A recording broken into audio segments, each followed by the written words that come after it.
between Globus-enabled systems. So what's Globus? It's a secure, reliable service.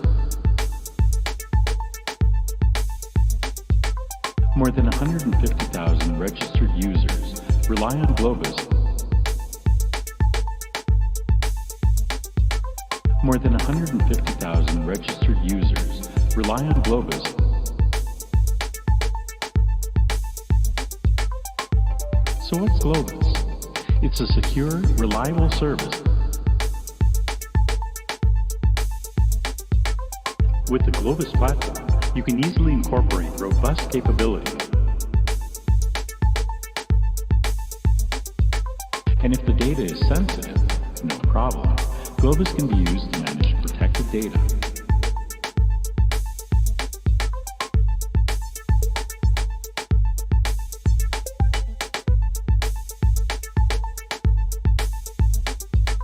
With Globus, you can easily share your data without having to move it or copy it.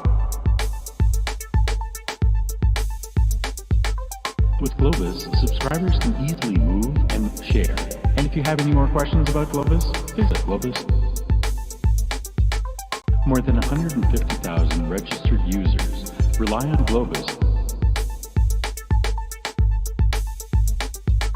More than 150,000 registered users rely on Globus.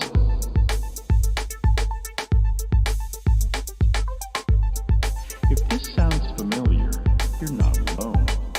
Many thousands face the same challenges every day and solve them with Globus. So what's Globus?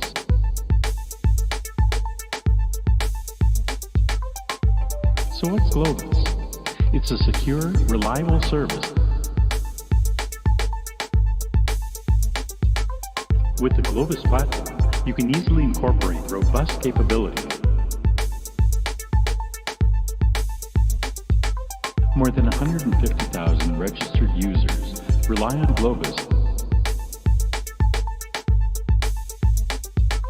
More than 150,000 registered users rely on Globus. And if the data is sensitive, no problem. Globus can be used to manage protected data.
Yo.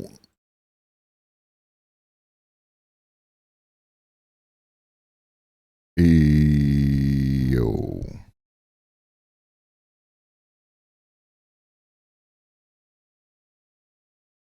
Yo, yo, yo, yo, yo, yo, yo.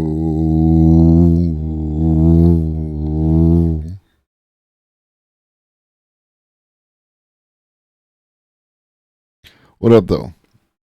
All right.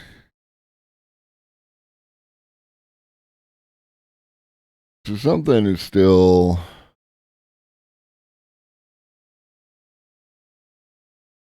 fucky. We just got done talking to Levelhead. And now I can't hear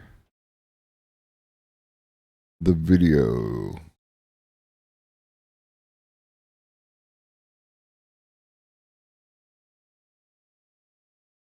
Because I like to hear the video.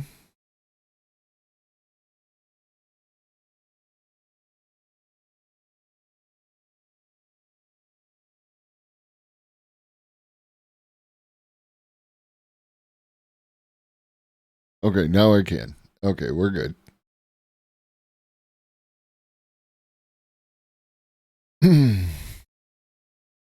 All right. How we doing today? Sorry I have left you for a substantial period of time.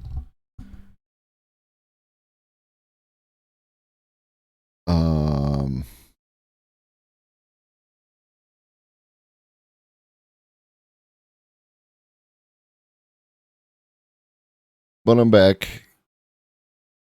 I did warn you. Things were gonna get a little fucky. But we're back. And we got a bunch of stuff and things and stuff.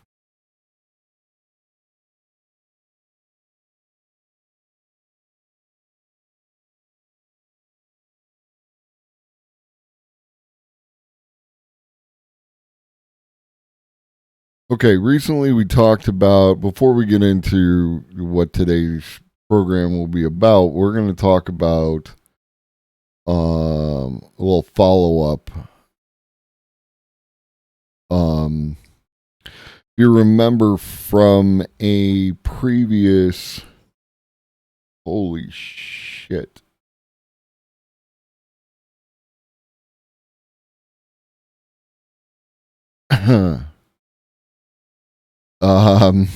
Sorry about that. The thing called Nerfs, where they were able to take multiple pictures and then connect them all together with a into a video, right?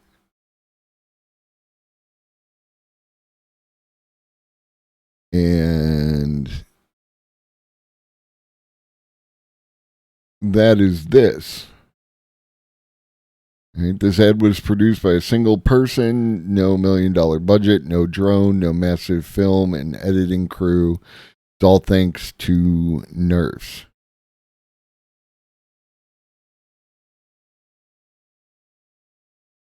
All right, that's loud in my head.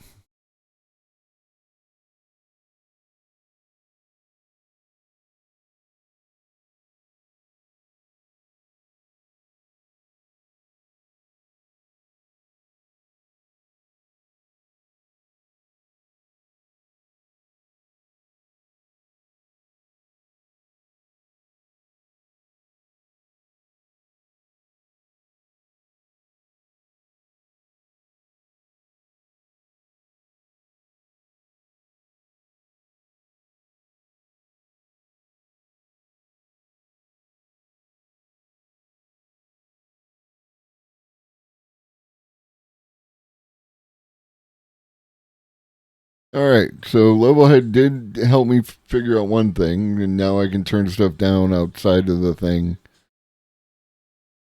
So that's cool. Yeah, so pretty impressive.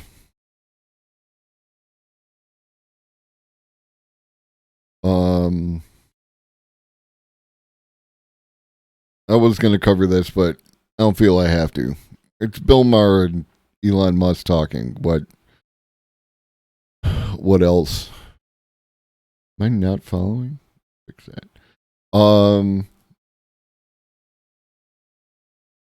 then this. In the last 45 days have been the biggest ever in AI. ChatGPT or GPT-4, AutoGPT, Midjourney, 5, Runway Gen 2, which we talked about, the viral Drake song, and ChatGPT in Robot. And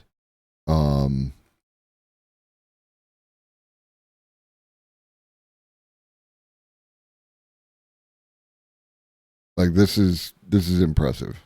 I don't care who you are.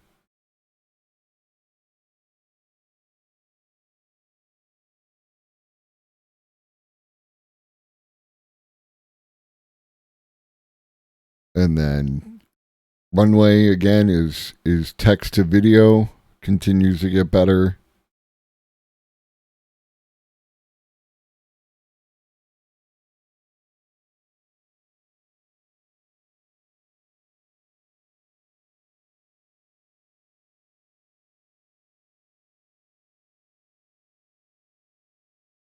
Right, and as a point of comparison, if you don't already know,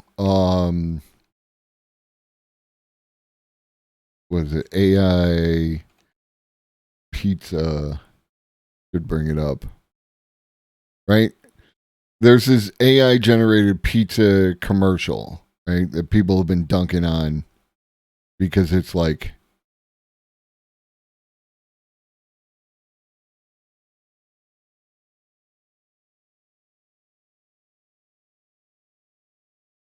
right?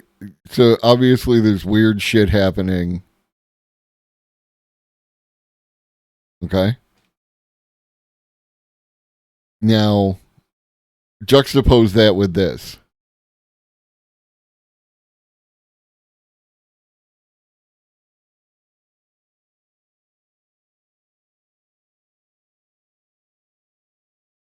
Now, is it perfect? No. You can still see the little artifacts.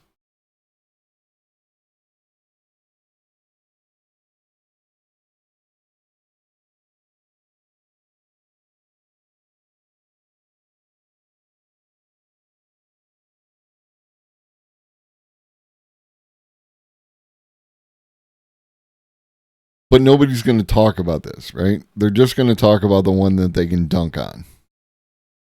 And again, this is the worst it's ever going to be. It's going to continue to improve. AutoGPT, the Drake song, we know about that one. And then apparently there's a Bad Bunny Rihanna song.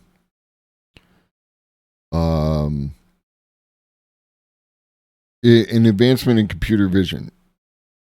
Like,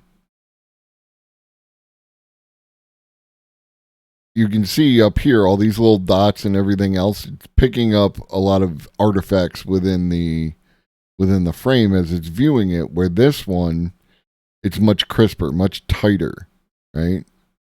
It's much better at designating which portions of the video are the dog. So again, you're going to be able to sample stuff out of videos. You know, you could replace his dog with something else, computer generated, AI generated.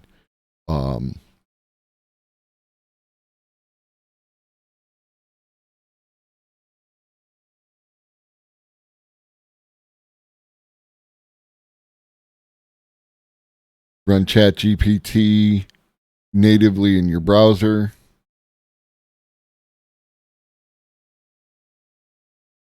What do we got? Everyone's talking about OpenAI, Microsoft instability as a huge AI player, but there's one company that arguably the best position in the space, and they don't even have an LLM. Apple has the potential to shift the entire AI landscape. The Web GPT. A lot of projects takes these huge LLMs and tune them, rewrite, and optimize them to be smaller. And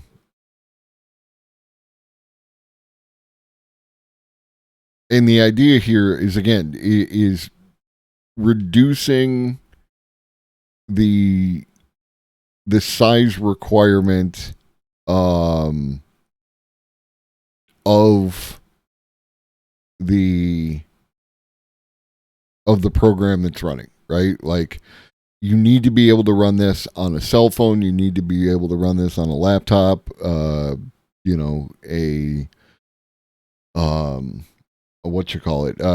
iPad, right? So this is the future. You will see this. You will see this probably, like, I want to say, like, the next level or the next release of the Apple products. Whenever that is coming, you're going to see some sort of inborn GPT model running on the Apple hardware.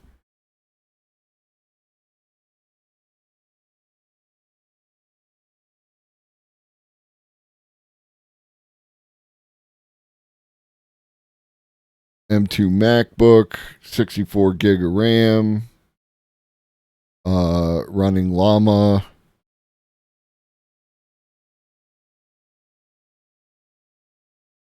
Their own LLM running on your Apple devices and assistant. That is step one. Is these AI assistants will be everywhere and readily available to you. I think that's everything from Twitter. All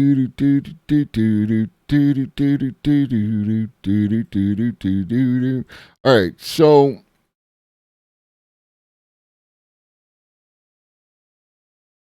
I got a video.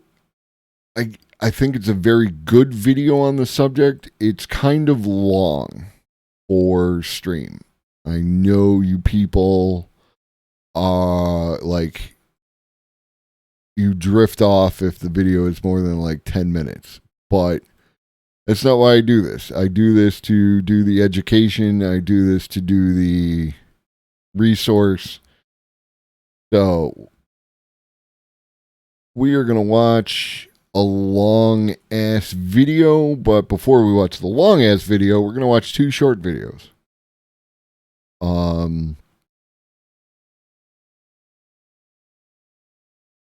Because one of the things that you're going to need to know about today's subject, which is Moloch, right? Like, what is this Moloch? And I feel that the Moloch is a great example of where the model is wrong, but it's useful, right? There are a few things that bother me about using this Moloch as a it's basically a grand metaphor. And we're going to get into that in the video. But it is useful because there are a variety, your favorite YouTube a video essayist is writing their videos about an aspect of this, usually something that bothers them on their personal political front. And when I realized, like, I need to talk about this because there's a relationship between this concept of a Moloch and an AI Moloch, and, like, it's something that we have to talk about. But what really put it over the line and made me want to talk about it today as opposed to on another day is the second thought video on neoliberalism, right? because again, it's talking about an aspect of the thing, and this is a common occurrence, and there is a parable, fable, one of them things.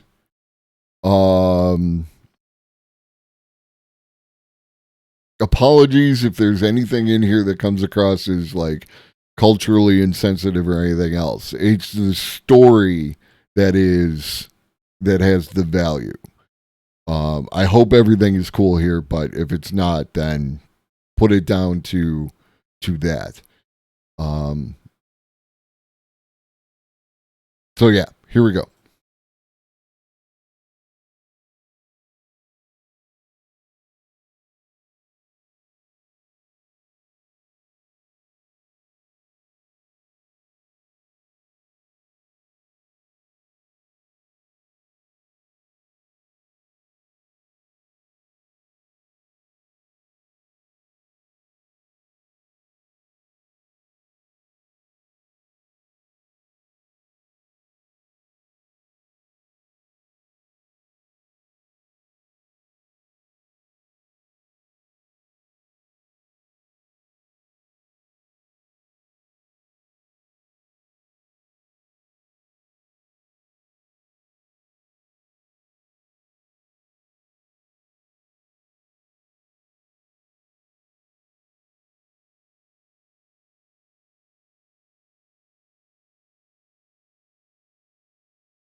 What up, Brumbo?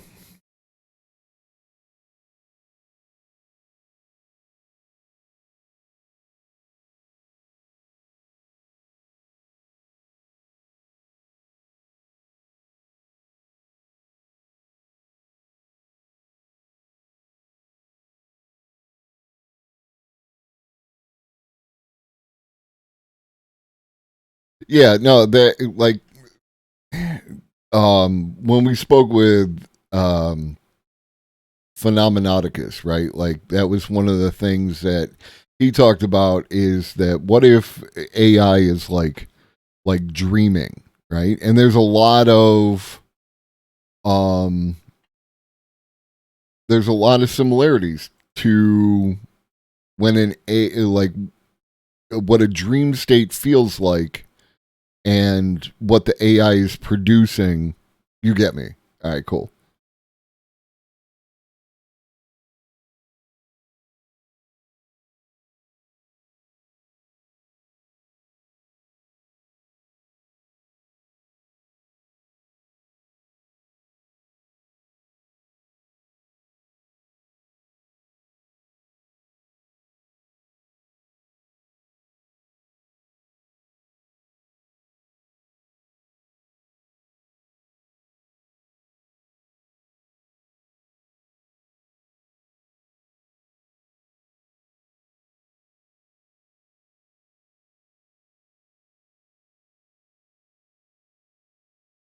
Oh shit, you're getting no sound here.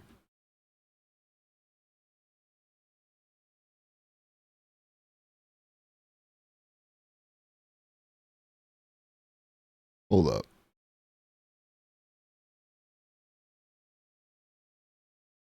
I don't understand what's happening.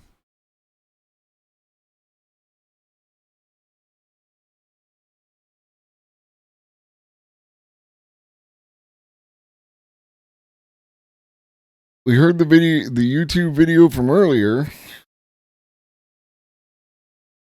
and I'm coming through loud and clear.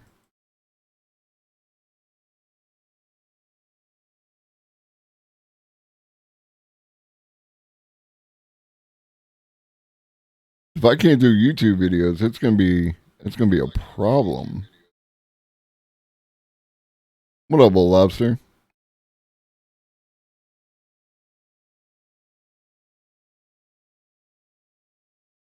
Do do do do do do do do do do.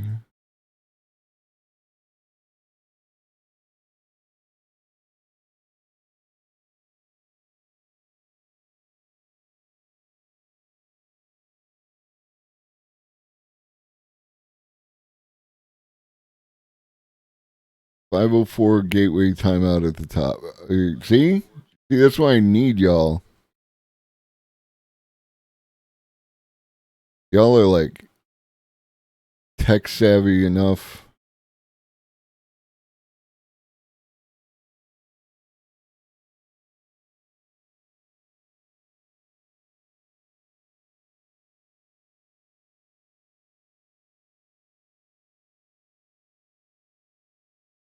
I'm just a big old dumb old man on the internet.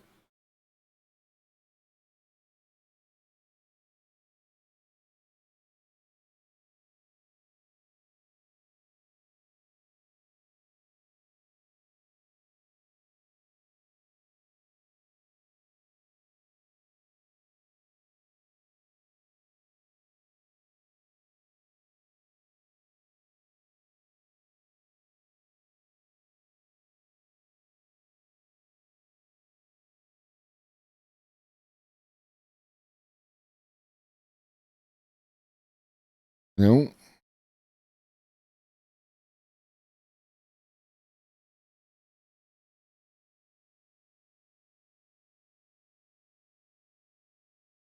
Yeah.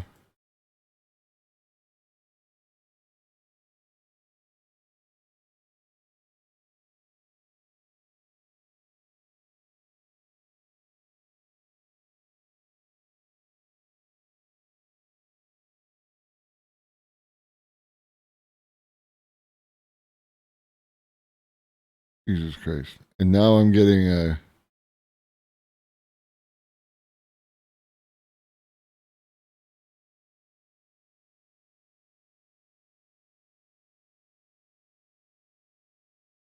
Now I'm getting an echo. Oh.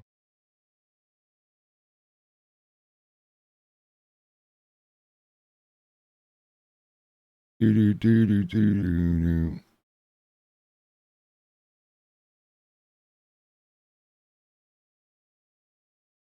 Tusk. I was right, he decided. This creature is as Hey. I turned monitor off and now everything works. I'm telling you. Just this shit is wild. Okay, once more, third time's the charm from the top.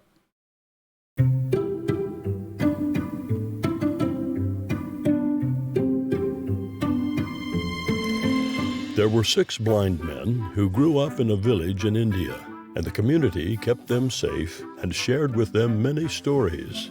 The men were curious about many of the stories they heard, but they were most curious about elephants.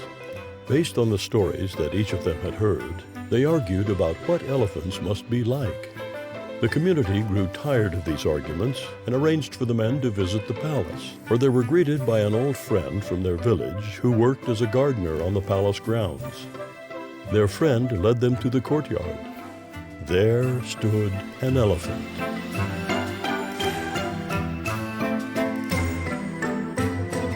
The blind men stepped forward to touch the creature that was the subject of so many arguments. The first blind man reached out and touched the side of the huge animal. An elephant is smooth and solid like a wall, he declared. It must be very powerful. The second blind man put his hand on the elephant's limber trunk. An elephant is like a giant snake, he announced. The third blind man felt the elephant's pointed tusk. I was right, he decided. This creature is as sharp and deadly as a spear. The fourth blind man touched one of the elephant's 4 legs. What we have here, he said, is an extremely large cow. The fifth blind man felt the elephant's giant ear. I believe an elephant. I would like to point out that in the version of the story that I heard originally, it wasn't an extremely large cow. It was a tree, and that kind of makes more sense, but whatever. The point is, Elephant is like a huge fan, or maybe a magic carpet that can fly over mountains and treetops, He said. okay. The sixth blind man gave a tug on the elephant's coarse tail. Why, this is nothing more than a piece of old rope. Dangerous indeed, he scoffed. The gardener led his friends to the shade of a tree. Sit here and rest for the long journey home, he said. I will bring you some water to drink. While they waited, the six blind men talked about the elephant. An elephant is like a wall, said the first blind man. Surely we can finally agree on that. A wall? An elephant is a giant snake, answered the second blind man. It's a spear, I tell you, Insisted the third blind man. I'm certain it's a giant cow, said the fourth blind man. magic carpet. There's no doubt. Said the fifth blind man. Don't you see? Pleaded the sixth blind man. Someone used a rope to trick us. Their argument continued, and their shouts grew louder and louder. Wall! Snake, spear, Cow! carpet. Rope! Stop shouting, called a very angry voice. It was the Rajah, awakened from his nap by the noisy argument. How can each of you be so certain you are right? Asked the ruler.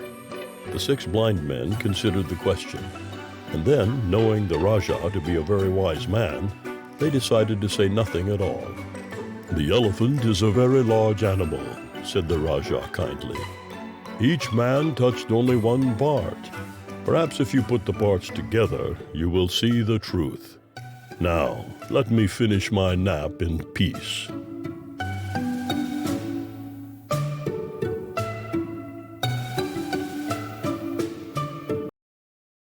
Okay. You get the point? Like, and like this is one of those, like, I guess foundational parables to how that gateway timeout must be. I don't know what you're talking. I don't know. We're gonna keep on keeping. Okay.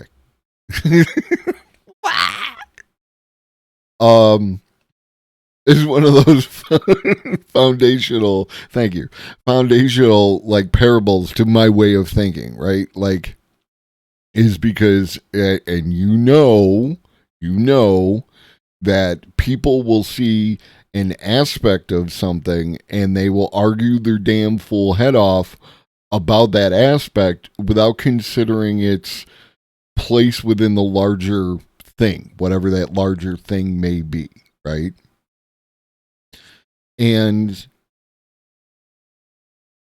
if you want to understand systems, if you want to understand capitalism and neoliberalism and racism and how these things are, they don't exist in a vacuum. They interplay with these other things, and the interplay with those other things is like a feedback loop that exists because of that. And you have to. It's the issue with the people who won't put capitalism on the table when they want to talk about how do we fix the system and everything else. How do we make a more equitable world, but with capitalism? Well, you might not be able to, bruh. That's really what it comes down to. Is you have to look at how these things interact, and it is also, if you are trying to change something like the experience we just went through, right? Like, how does audio monitoring relate to whether or not y'all could hear the video on YouTube? I have no idea. But I turned it off, and then you could hear. It shouldn't it shouldn't work that way, right? Like that. So there's something set up weird, interacting weird in the thing that I'm not aware of, but it caused my result to be different from what I intended for a reason I can't even begin to explain to anyone because who the fuck knows, right? Someone much smarter than me at OBS and everything else would have to get in there and they could probably explain what exactly is occurring. But the point is that there was this thing which seems unrelated, which is in fact controlling whether or not y'all could hear anything. And when Second Thought did his video on neoliberalism, we're not going to watch it here. You should go watch it on Second Thought's channel or, any of your favorite streamers who run Second Thoughts videos. It's one of their relatively recent ones. I caught it on Gremlo. So that is this parable, this way of thinking, this view of the universe is something that I want you to bear in mind when we're talking about the concept of a Moloch, right? Like that. The other thing you need to know, this is going to be a little more mathy and a little more dry, but don't go to sleep. It's only like a couple minutes. I think it's like 5 minutes. But it's the idea of what's called the Nash equilibrium, right? Because this is important to understanding why corporations like do what they do, right? Again, like setting aside judgment of whether you believe what they are doing is good or bad. How does a thing behave within its own environment is the important thing to understand. Okay. So we're going to do a short little, it's like 5 minutes on the Nash equilibrium so that you understand what that means if you don't already. And if you already do, then great.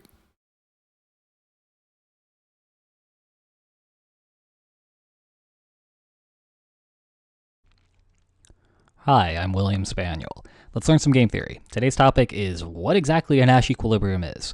I cover this in Lesson 1.3 of Game Theory 101, the complete textbook. Lesson 1.3 covers Nash equilibrium generally. And again, like I come across my game theory through practical use, right? Like I've told y'all before, and once I get to the new space that I stream from, you'll see a section of my collection. I play a lot of board games. I have a regular Sunday thing where I get together with friends and we play board games. And playing board games, not like checkers, chess, those kind of things. But I'm talking about like, and not Monopoly or any of that crap. Like more involved, more developed board games than those things. And I highly recommend that you do too. Like Hegemony, right? Just recently came out, and it's really good at being able to understand and teach how concepts of political capital work, and also like one player plays the capitalist class, and one player plays the working class, and one player plays the middle class, one player plays the state. No player can do what they want without interacting with the other players and like a little like reciprocal benefit, but only one player can win the game. But you get to see how these things work. And I mean, unless you all of a sudden get a bunch of bucks dropped in your lap, you're not going to be able to do a capitalism. You're going to have to play a game in order to pretend you're a capitalist. And again, not Monopoly. That shit's not garbage. And so it's a really important chapter, and that's why we're going to be spending so much time in the videos talking about what's in that particular lesson. If you want to learn more about the book, check the video description. Anyway, on to the content. The formal definition, as we saw in last video, is that a Nash equilibrium is a set of strategies, one for each player, such that no player has incentive to change his or her strategy given what the other players are doing. Now, in specific, we were looking at pure strategy Nash equilibrium, and that's when players are not randomizing between two or more strategies. So in the stag hunt, that was both players definitely go to hunt a stag, or they both definitely go to hunt a hare. It's not like they're flipping a coin before they go into this hunting range and hunting a stag on heads and hunting a hare on tails. The alternative to this is something called mixed strategy Nash equilibrium, which we'll talk about in a couple of videos from now. However, for the moment, when we're talking about Nash equilibrium, it's going to help to actually understand what the heck that definition means. And so one way of interpreting this is that a Nash equilibrium is a law that no one would want to break, even in the absence of an effective police force. So take a new world, pretend that the police doesn't exist in this world, but the government passes a law. Inshallah. The law is a Nash equilibrium if everyone would want to follow it, despite the fact that this police force just doesn't exist. So for an example of this, think about traffic. In some situations, following stoplights is a Nash equilibrium. Suppose two cars are driving at each other from perpendicular directions. The stoplight is red for one and green for the other. If the police could not ticket the drivers because they don't exist, would these drivers want to break the law that says the driver who has the green light is supposed to go and the driver with the red light is supposed to stop? Well, the answer is no, and we can look at this by taking this sort of information and translating it into a payoff matrix that looks like this. So you have player 1, player 2, both of them can either choose between going and stopping. If they both go, they cause a car crash because they're going to crash into each other, and that's worth -5 for both of them, so that's very bad. If they both stop, then they're just wasting time because no one is going, and so that's slightly bad for each of them. They both get -1 in that case. It's better than getting into a car crash, but still it's a waste of time. And in the other two cases, if one goes and the other one stops, the one who goes get a payoff of 1, because that means that person is getting to his or her destination as quickly as he or she can, and the other person just gets a 0 because they are sitting and waiting for a moment, but not a long time if they both stopped, or in getting into a car accident and getting this worst possible outcome. So those are the payoffs right there. And I want to look to see if this is a Nash equilibrium. Is it a Nash equilibrium for player 1 to go and player 2 to stop? The answer is yes. Why is that the case? Well, let's think about player 2's possible deviation. She could switch from stopping to going, but if player 1 is going, that means if she switches from stopping to going, she's going to cause a car accident, and that's really bad for her, so she doesn't want to change her strategy. And likewise, player 1 wouldn't want to change his strategy either. If player 2 is stopping, if he goes, then he gets to go to his final destination as quickly as possible, whereas if he stops, they're just wasting everyone's time. So player 1 would not want to change his strategy either, which means this is a pure strategy Nash equilibrium where player 1 chooses go and player 2 chooses stop. Likewise, this is a Nash equilibrium as well, where player 1 stops and player 2 goes. Why is that? Well, we can do the same thing we did before. If player 1 were to switch from stopping to going, then he causes a car accident and gets a -5, so of course he's going to want to stop in that situation. And likewise, player 2 is getting to her final destination as quickly as possible, so switching from going to stopping doesn't make sense for her, so she gets a -1. If she switches, that's worse than just keeping her strategy and getting 1, which means that's a Nash equilibrium. This Nash equilibrium is where player 1 stops and player 2 goes. Now, these other two possibilities can't be Nash equilibria because if they were both going, that would cause a car accident. Either one of them could switch to stopping, and that would ensure that they get a payoff of 0, which is better than causing this serious car accident. Likewise, if both are stopping, that doesn't make much sense. One could just go and do better because they get to drive off to their final destination as quickly as possible.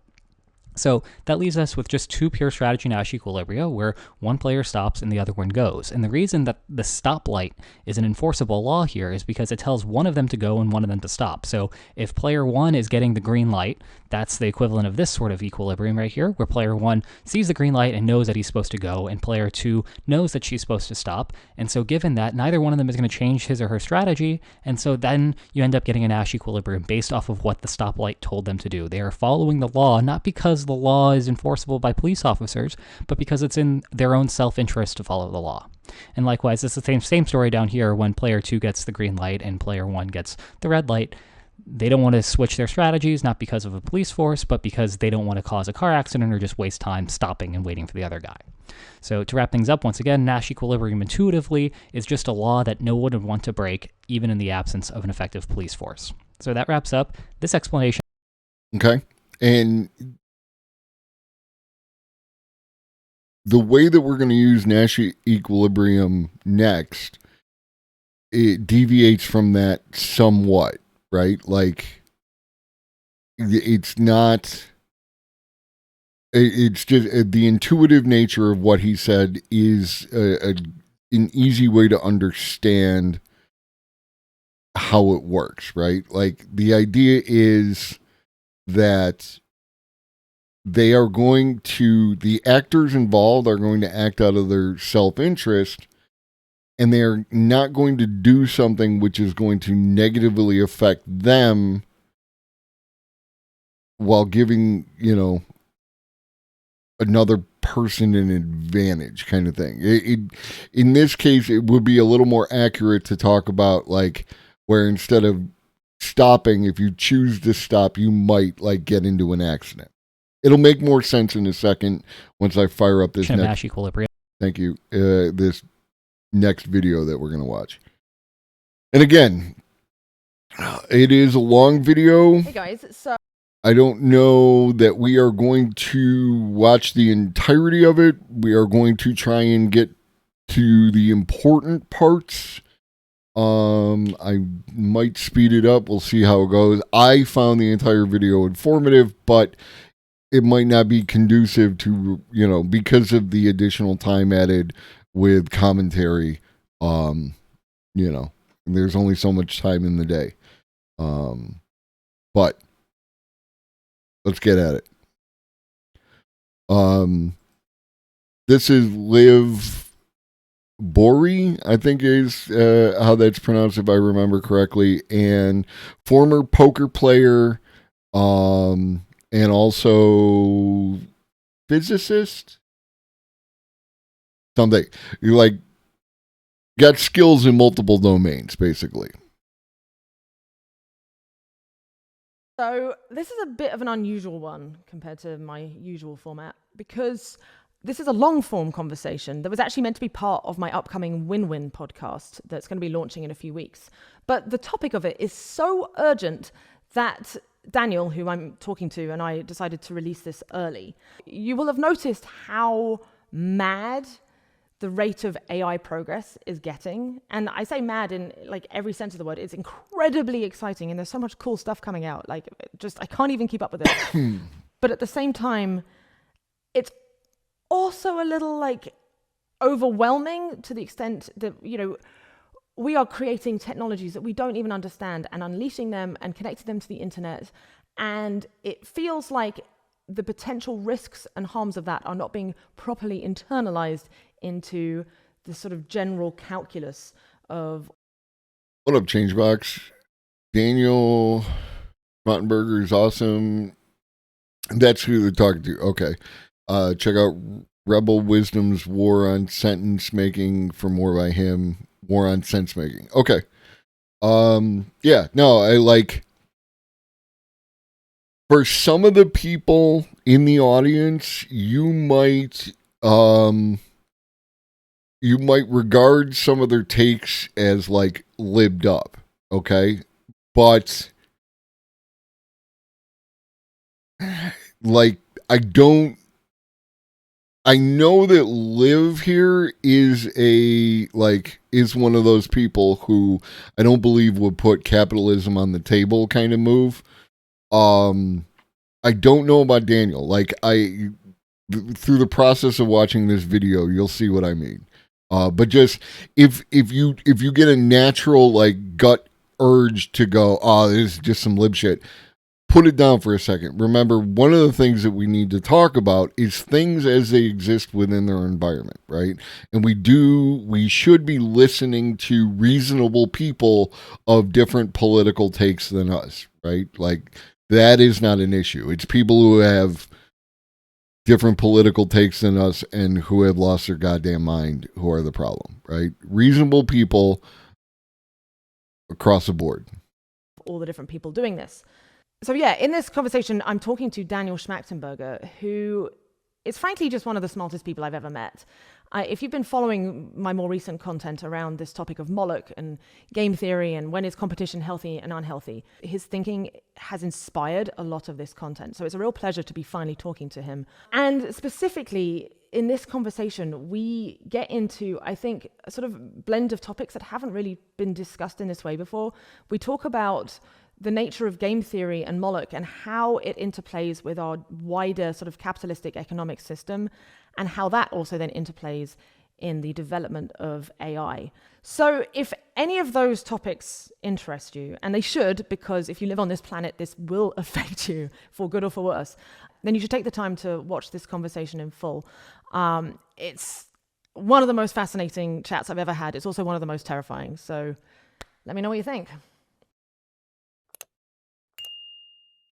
Yeah, so I am really happy for us to be having this conversation today. You and I have talked about Moloch and the relationship of the kind of Moloch metaphor to the overall state of the world and what I sometimes call the metacrisis for a couple of years now. And you've put out these exceptionally good educational videos on Moloch in expressing itself in different environments in social media and general media.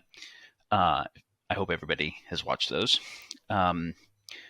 We're in the moment right now where there is this rapid race on the development of artificial intelligence technologies, development and public deployment of them. We're recording this shortly after GPT-4 has been publicly released. And I'm going to try stepping it up to a playback 1.25. We'll see if that's annoying, just so that we can, try and get through the content without having too many of the students fall asleep in class. Yeah. And there's nothing wrong with it. It's just a mix of how we're going to be talking about this content as it's related to like streaming. Like streaming is, quick, fast hits, kind of like that. Things are different around here. New people might not get that off jump. I have no problem. We could literally sit here and watch a 3-hour video and I would talk about it and we could make 6 hours of content out of it. With my commentary, I have no problem with that. Y'all, it's whether or not the new people like Changebox, you seem to be in. I know Old Lobster's in. Other people, if you vibe with the thing, we're vibe with the thing. And yeah, no, I try not, unless it's like purely educational and short, I try not to just play a video without adding commentary. Everything I do is for a purpose and like that. So. And then after so many of the other companies that have AI capability have also had to release their large language models in response.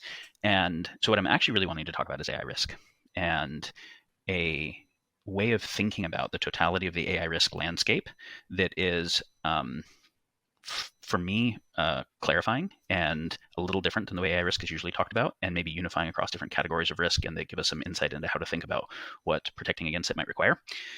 And the Moloch frame, I find, gives incredibly valuable insight in thinking about the AI risk frame, and the AGI misalignment issue is very helpful in thinking about the Moloch issue. I think the two metaphors clarify each other. And then I think the actual Moloch type dynamics give rise to the AI risk scenarios that I am most concerned about. And so that's what I'm wanting to talk about, which is why I was particularly interested in you and I having this conversation, since you're holding the mantle of helping the world understand the Moloch dynamics.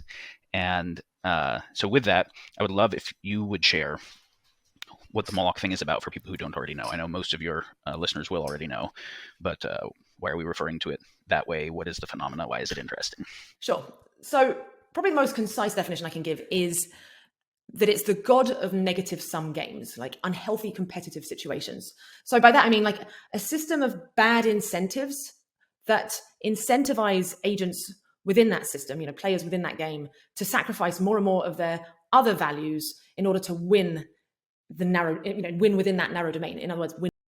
And this is why I find it useful, right? It is this framing of it as it's a series of pressures. It's a series of external pressures on the players of the game in order to win the game, where they do stuff that they may or may not otherwise choose to do. But the way that the game is being played, not even the rules necessarily of the game, the rules can affect it, which is where things like government regulation, that kind of stuff could come in. But when you're a corporation competing with another corporation or multiple corporations within an environment, it's in your interest, based on how the game is going, to play it in a certain way. I hope all that makes sense, and I hope you keep with me. Win the game. And by doing this sort of sacrifice of all these other values, they're essentially taking selfish actions that externalize harms to everybody else, both within that game and also, even people outside of it, to the wider system as a whole, and hence making the game a negative sum thing. Okay, so sometimes when trying to describe the generality, if the instances aren't already clear, it's hard for people. So could you give a couple examples of what that looks like, and why thinking about it as a god is at all an interesting frame? Like, why is that even the frame that's rising? Yeah, so an example I gave in my first Moloch video, The Beauty Wars, is about these beauty filters that have now become completely commonplace on Instagram and, in fact, on most social media platforms. And the reason why these things are sort of so particularly Molochy is that everyone who's trying to sort of play the beauty influencer game, or any kind of influencer game, frankly, on these platforms, you get directly rewarded with more likes and follows if your pictures look better, if your face looks better, your complexion's clearer. And these filters started appearing where not only would they make your face look smoother, but they would just like tweak your features in really, really subtle ways. Just like make your eyes a little bit bigger and make your face basically converge upon this, whatever these like what seem like normalized beauty standards, but do successfully seem to hijack people's brains. People do like these. And like, just, to show you how like powerful these things are, like I would upload a picture of myself that I loved, and then I would apply the filter to it, and then I would compare the two side by side, and I would now no longer like the original picture. And therefore it means, it makes you hate your natural face. And yet, despite knowing this, because you'd get the direct reward of getting more likes and follows by using these things. And then on top of that, that everyone else is using them as well. And so if you don't use them, then you're essentially going to get like left behind the curve. You're no longer going to be competitive in the influencing game. It's a really classic example of Molochy bad incentives driving a kind of like race to the bottom where everyone ends up miserable. No one wants to be using these things, but feels like they have no choice if they want to. And with things like this, I also want to clarify that like there can always be more than one thing, right? Like, beauty standards have been an oppressive force on women for a long time. That aspect of it, which Moloch, as they're going to eventually talk about, is not something that like arose in the last 15 minutes. This is an accumulation of forces over time that continues to lead to like what we would say is like worse and worse outcomes, right? Like these feedback loops that happen with each other. So we don't want to lean into it so far that we end up talking about like, social media is destroying whatever, right? Like, it's always important to retain the distinctions between the tools and the things that are being used and are happening, with how they are being used and who is using them in what way. We have to separate those two things, right? Social media, if it wasn't as toxic as it can be for some people, has a lot of benefits. Like, my social media, because it's heavily curated, is not like that, right? I still run into some of the stuff on Twitter, but generally speaking, like, I have a Facebook. My Facebook experience is nice communications with people that I know, and and I avoid the arguments and everything else, and my brain is set to read everything that I'm receiving as propaganda and to sift it for propaganda elements, right? Like trying to figure out what is this person actually trying to tell me. Again, media literacy, it's important. So the tool itself is one thing and has a lot of benefits to it. Who is using it, how it's being used, and how it can be used even by well-intentioned people when there are rules to the game that favor negative outcomes, as we all understand, like the engagement of the algorithm. Stay competitive. Another example would be climate change, pollution from countries that are trying to grow their GDP, essentially not get left behind their competitors, get left behind other countries, and externalizing the costs of their GDP growth to the atmosphere by polluting with CO2. So essentially a tragedy of the commons type situation. And then a third example is the classic arms race. A country notices that its competitor is developing some new type of hypersonic missile or autonomous weapons and so on. And even if they don't want to spend a bunch of their GDP on these very expensive new types of weapons, they feel like they have no choice, because if they don't, then they're going to be vulnerable to their enemies. Right.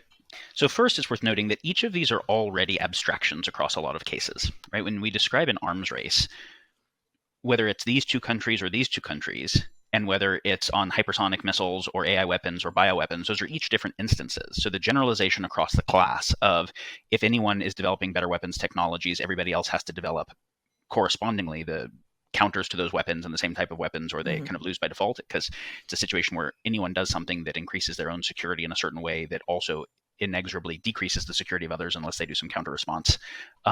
So there's lots of different examples of an arms race, but arms races as a whole is already a big generalization. Tragedy of the commons is the same, right? Because we can be looking at a situation where we're talking about overfishing or... And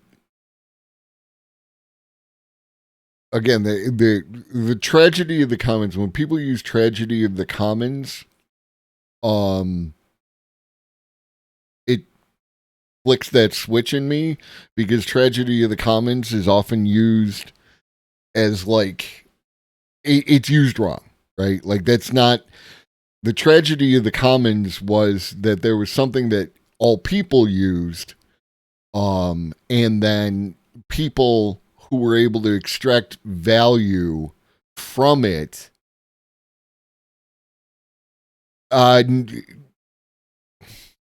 see, when you have a field that a bunch of people can use to like graze their sheep, then it's great, because everyone can use it to graze their sheep that they use to generate the wool for the clothes that they wear or meat that they eat, anything like that. What happened with the commons was that people who were attempting to extract wealth from the commons began to segregate it away from those people, because the incentive is to maximize the amount of sheep, so that I'm exporting all this wool and I'm exporting this meat beyond my needs, right? And this is an example of one of those perverse incentives and a misunderstanding of a historical event, right? We can benefit communally if we all agree on how these things should be used, right? Ergo, now the government needs to protect my profit, give me sole rights to the field. That kind of thing, right? His example, right? He said tragedy of the commons and went to overfishing. You are not going to overfish. I am not going to overfish, right? I won't even say a large corporation, right? Like, because fishing, as far as I know, and I could be wrong, I am not an expert in the fishing industry, so I'm not going to claim that. But my understanding is fair amount of fishing is done by individual people on their individual boats. There could be corporations with trawlers who do the thing. But because we are all competing for those same fish, then you end up with excess extraction in order to try and attain those dollars needed, right? That kind of thing. In your example, each person benefits from having as many sheep as possible. However, if anyone chooses that strategy, there will be no grass for any of the sheep and the community fails. In the sense of, if everyone benefits from having as many sheep as possible. If you are extracting value from the field by feeding your sheep in order to make a profit, those people benefit from having as many sheep as possible. I, as a person, benefit from having the right amount of sheep. I don't benefit from having as many sheep as possible.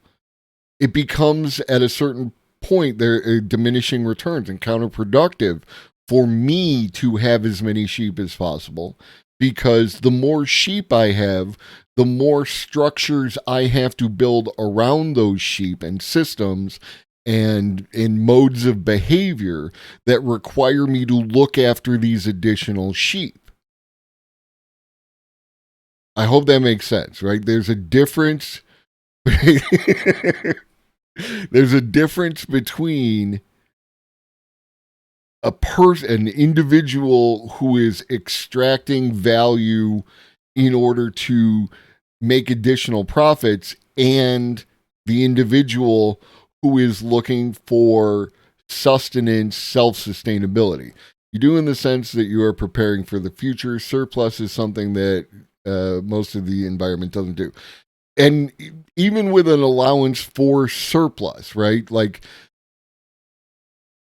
even having that minor allowance, there's not going to come a point where I benefit from as many as possible, right? Because of all the structures I have to build around that. Now my life is sheep farmer. I think we feel compelled to store surplus because of our fear. That I will give you, right? Like that is like the entire basis for, in my opinion, for excess accumulation of wealth and resources is related to like a fear of not having enough, a fear of whatever. My opinion is that it's very fear driven.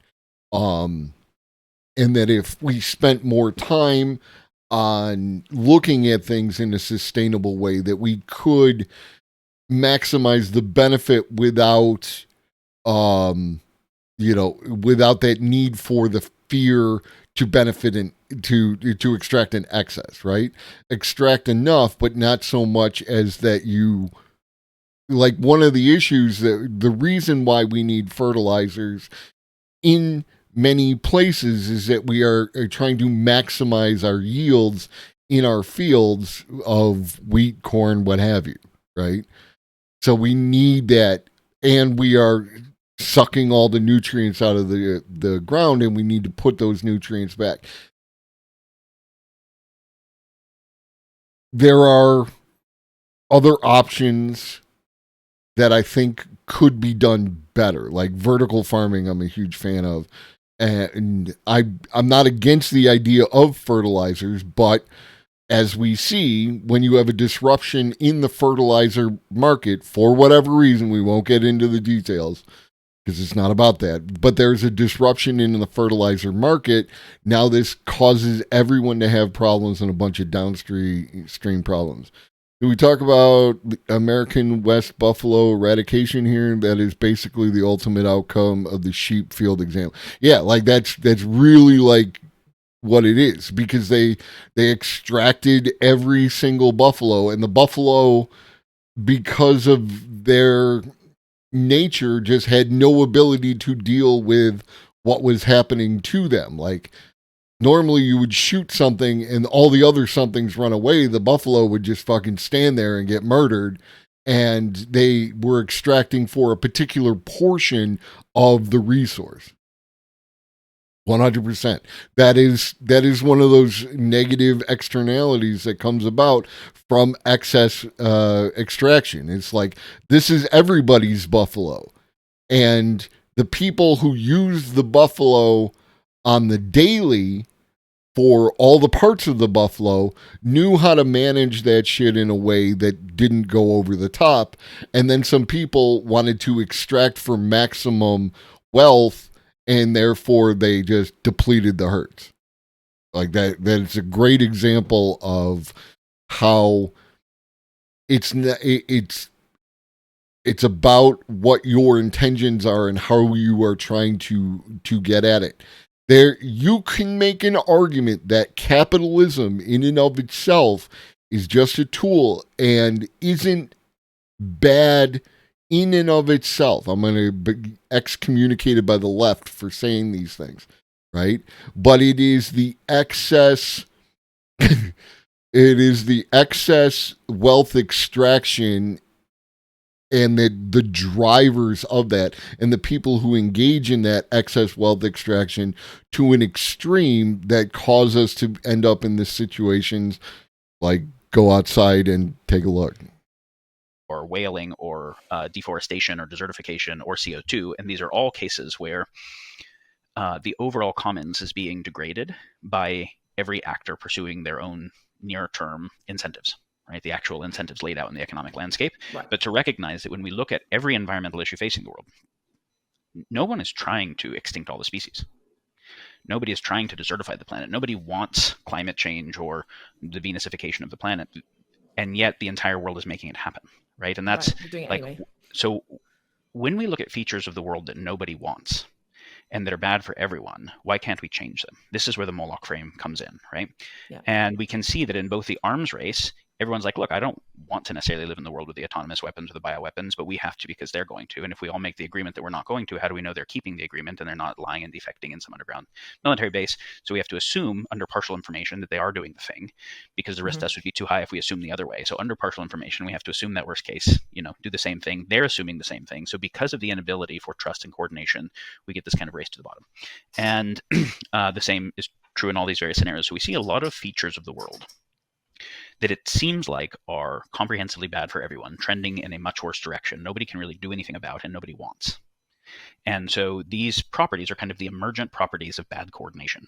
And so you have in other places described Moloch as the god of coordination failures, or basically the principle of coordination failures. The reason to talk about it as a god or something is to say like, okay, well, since no agent is trying to make it this way, what is making it this way? Is there some kind of emergent agency or some underlying system dynamics? We can think of it as underlying system dynamics. And, I think you and I and that's why it's a useful model. Moloch is underlying system dynamics, right? Do not venture off the path into conspiracy theories. That is one of my issues with Moloch, because Moloch appears in the Bible and has a particular story associated with it. It can end up heading in problematic directions. Again, let's stay on the path and talk about the things as like real, tangible things, underlying system dynamics, not weird shit, right? Like, I don't want to hear Bohemian Grove come out of anybody's mouth. Many people in our sphere both came across this frame from Scott Alexander's Meditations on Moloch paper that references both this great poem on Moloch and a number of pieces in popular culture. And if people haven't read it, everybody should read Scott Alexander's paper on Meditations on Moloch. Because what it's trying to get to is if every environmental issue, from dead zones in the ocean to plastics and waste in the ocean to all of these issues, nobody wants, but also nobody can stop, because the cost of someone stopping it disadvantages them relative to everyone else if everyone else is going to continue to externalize that cost to the commons rather than internalize it and decrease their profit margins.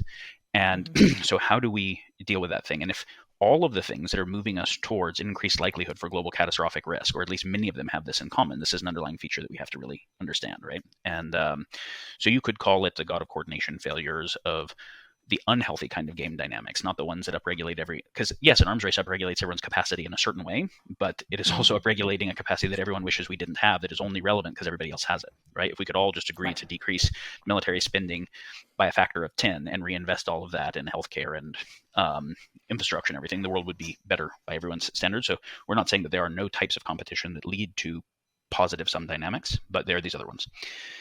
So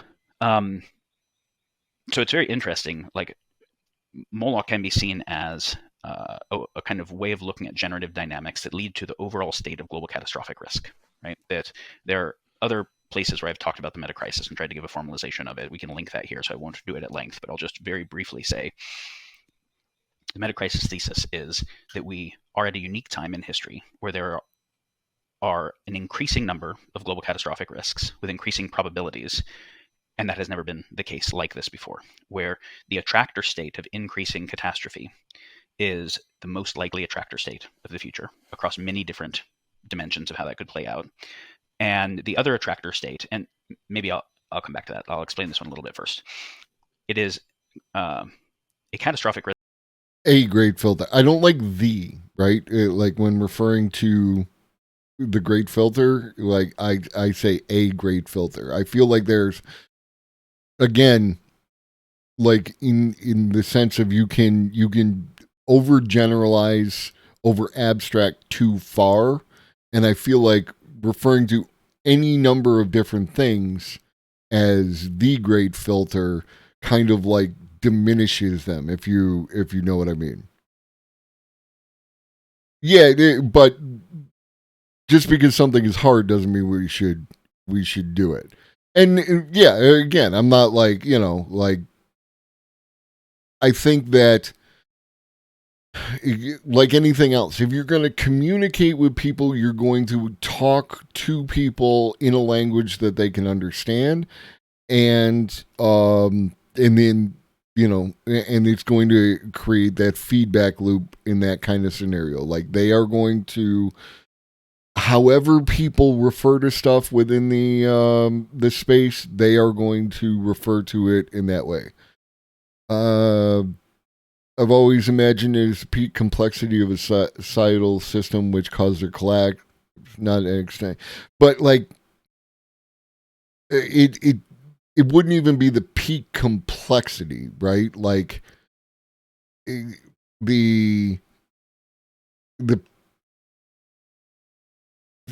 current global warming issue started with the Industrial Revolution, right? Like, theoretically, we have in some ways gotten better at minimizing a lot of the negative outcomes from what was originally, what was done. And in other ways, because we've scaled up the volume, it has replaced that. I don't know. Like, I think we're like, it's like we could be nitpicking. No more nitpicking. Moving on. Risk is not new. Civilizations have faced war and have faced famine and have faced plagues and have faced self-induced environmental ruin. Easter Island, in many cases previously, they were just local. They weren't global. And that was because the overall civilizations were local. We didn't have fully globalized supply chains where everything depended upon six-continent, radical interdependent type things. And when we could destroy a local environment, we couldn't destroy the biosphere writ large or oceans or something. So obviously it's our level of technological. Oh, but the other thing I wanted to reference with what he said is like, if you look at interplay between these corporations as a form of arms race, again, it's not necessarily accurate, but it is useful, right? As a metaphor. Like,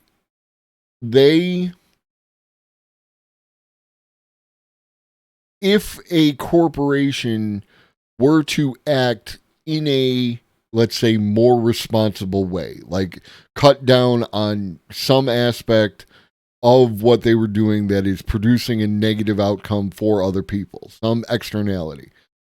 If they do it alone, they run into issues like, leaving aside the fiduciary responsibility to shareholders, right? The shareholder is going to see a net benefit in investing somewhere else. So even without the responsibility, like if you pretend that that is not a thing, if I have two options and this is going to give me a better return on investment, ROI, then that is where my money goes if my goal is to accumulate more money, right? Yes, this one might be more responsible. And if we factor in non-dollar amounts into our, factors of what is a return on investment, then I might be interested in that. But unfortunately, because the name of the game for so many people with the money is to maximize that ROI regardless of anything else, they are going to move towards the one with the better ROI. And that is going to create a problem for the company that might want to do the more responsible thing, all the caveats, all the bunnies, which is why you need blanket regulation, right? Like, as discussed in the pause letter, in spite of the issues that I personally have with the pause letter and the people involved with the pause letter, the idea behind it could be good if everyone was on board with it. Because if everyone does the thing, there are board games that I have played where the acts of the players can lose everyone the game. So it's important that we collectively do not lose the game while I'm trying to win the game. If you follow. Capacity that allows us to have a global civilization that allows what happened to all previous civilizations, which was civilizations did go through growth curves where they had peaks and then they failed, and they kind of all failed, right? At least that's the overarching architecture we see in Collapse of Complex Societies by Tainter and other books like that kind of describe some of the dynamics. But we are for the you would have. I'm not going to go over the entire pause. What up, Carpe? I'm not going to go over the entire pause letter again, but like, I got VODs, I've got highlights. If you check back in my VODs, or highlights, you can find the one where I discuss the pause letter, and I've actually discussed it on more than one occasion related to like Elon Musk and him developing his own AI and Max Tegmark and things of that nature. So if you want to know my takes on that, it's like, yeah. The first time facing that in a global way. So it is not unprecedented to think about civilizational collapse. It's just unprecedented to think about it globally. But obviously, the Egyptian, the Mayan, the Roman, all the previous empires failed for various reasons. We didn't actually have world-ending tech. We didn't have the capacity to ruin everything rapidly until World War II and the bomb. The bomb allowed something where a rapid escalation could destroy kind of everything. That was novel. There were 200,000 years of Homo sapien history before that. We couldn't destroy everything quickly, and then we could. So that was a bright line in the sand, and that was very recent. And we couldn't ruin the entire we couldn't reach planetary boundaries and mess up the biosphere until industrial tech. But the industrial tech doesn't get there rapidly. Like the nukes, it takes a few hundred years of its proliferation for cumulative effects, right? But we went from 500 million people before the Industrial Revolution to 8 billion people. We increased the resource consumption per capita, moving into the industrial world by 100x plus. And that's utilizing resources from the earth faster than they can be replaced, turning them into trash and pollution faster than they can be processed, ruining the environment on both sides with an exponential economic growth curve that just to keep up with compounding interest has to become exponential. And to not overinflate that currency has to equate to more goods and services on a linear materials economy. You don't get to do that thing forever. So industrial tech bound a linear materials economy, turning the Earth into trash and pollution through a commodity cycle faster than it can be replenished, attached to an exponential curve of finance. Utilizing growing industrial tech and globalization is what creates all the planetary boundaries we're facing, of which climate change is one, but species extinction and biodiversity loss and on and on and on. The entire planetary boundaries framework is a result of that. That is the result of tech. Without the industrial tech, we couldn't have done that, right? So cavemen can't mess up the entire planet, right? Stone Age tools, even Bronze Age tools can't do that, nor can they have a war that kills everything. So then, nor can they spread memes. They're not informationally connected either. By memes, she does not mean, but she does, right, to a certain factor. The things that you're spreading on Facebook and Twitter and Instagram and what have you. But memes as like ideas, right? Like that is the broader meaning of meme, and that is what she's referring to, is the broader meaning of meme. Their memes spread much slower and more locally, right? Mm-hmm. And so that is also the result of the tech, right? You and I are talking via satellites right now, right? Via literal outer space type communication for this thing to be able to happen on computers that were generated in 6-continent supply chains and that are more advanced than the things that ran the Manhattan Project that are available to all of us. But so the cumulative effects of industrial tech bring us to planetary boundaries and kind of increasing fragility, where there used to be a lot of people who lived on local subsistence, not dependent on the total grid, and there were a lot less total people. Now there's a lot more total people, and they're almost all dependent on the grid, not local subsistence. So the fragility of those things is radically higher. So you both get fragility of the planet and fragility of the human life support systems multiplied by a lot more people, which can, of course, also escalate to violence when things start to break down, things like that. So then you get the bomb is the example of the first fully existential tech. And for the first time in history, we actually had to make an entire world system to not use our new tech. Whereas before that, every time we had new tech, there was always a race to deploy it as fast as we could for strategic advantage. This is a situation where nobody can win, everybody loses.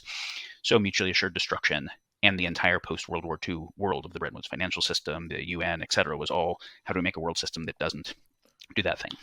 Right. And it happens to be that was successful, which is why we haven't had a kinetic World War III since then. We're closer than ever to that right now, with a proxy war between NATO and Russia being as close to not proxied as it is, and other things in the horizon. But mutually assured destruction doesn't work when you have many players that have catastrophe weapons and many types of.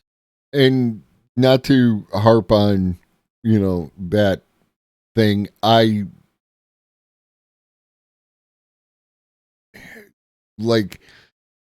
yes, the threat of World War III is high. I never, I'm a child of the Cold War. I think it was higher before I was born. The Cuban Missile Crisis, I think, was the big daddy of how close we can get to a World War III. That I feel like that peak is higher than the peak that we're current. I don't because it was much less proxy at that time, and the technology was much lower, right? So I think it was much higher during the Cuban Missile Crisis and a couple of other crises around that than it is right now. I think that there is a certain element of both propaganda from all the parties involved and posturing from all the parties involved, and the nature of our communication systems, social media, the internet, these kind of things, that make it feel like we are closer than ever before. I would still if we were putting money on it, I would take the Cuban Missile Crisis as being much more significant than what is currently. Which one is this? 2 minutes to midnight. I thought that was about, or is it just the album has the Eddie flying the Spitfire, and that's why I thought 2 minutes to midnight was related to the Battle of Britain. Yeah, it's subjective. the doomsday clock is entirely subjective, right? Like it's now like we have people who are smart people making an analysis, but still, like, they're human beings and they have a flawed understanding of the universe, like we all do. And, you know, a person might feel that things are more intense at any given point in time. Oh.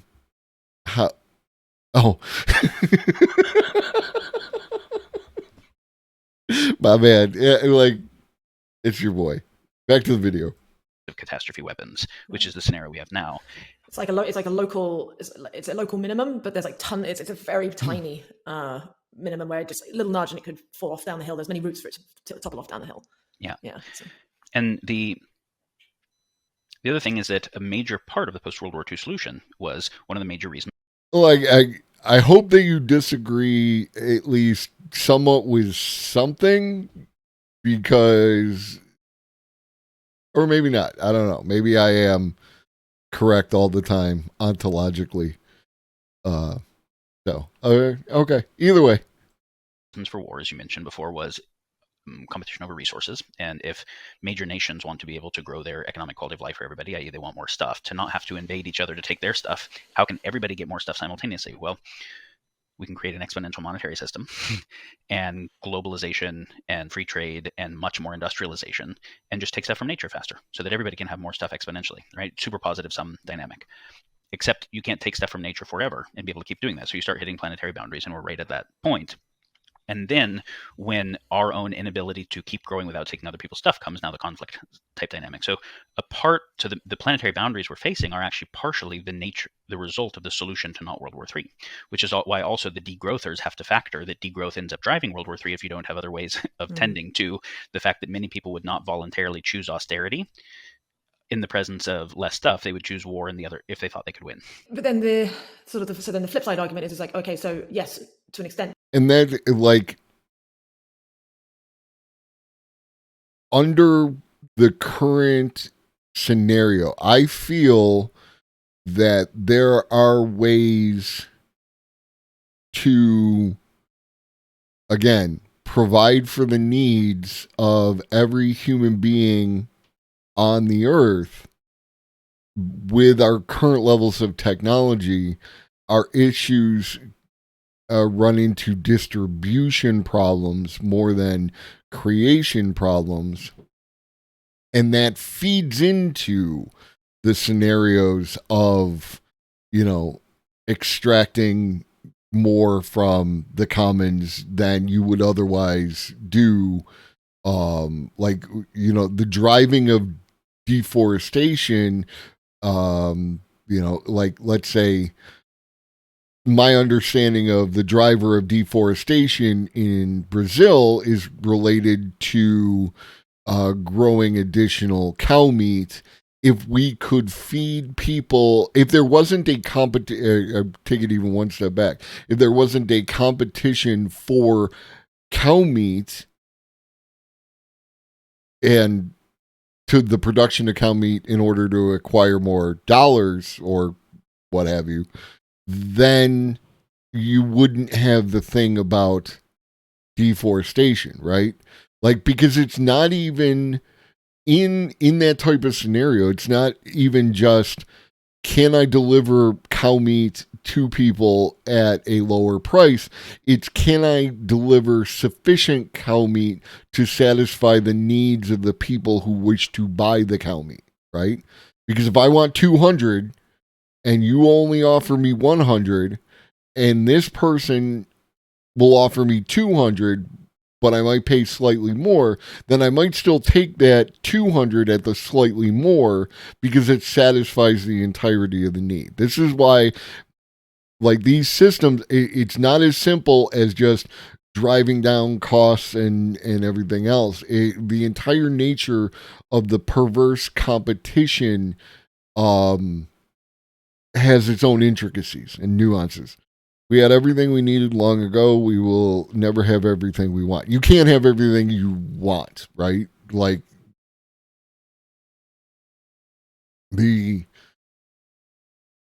because our wants are prone to like impulse buying, right? Like we might want something in the now that we get and then decide later for whatever circumstance that we no longer wish to have, right?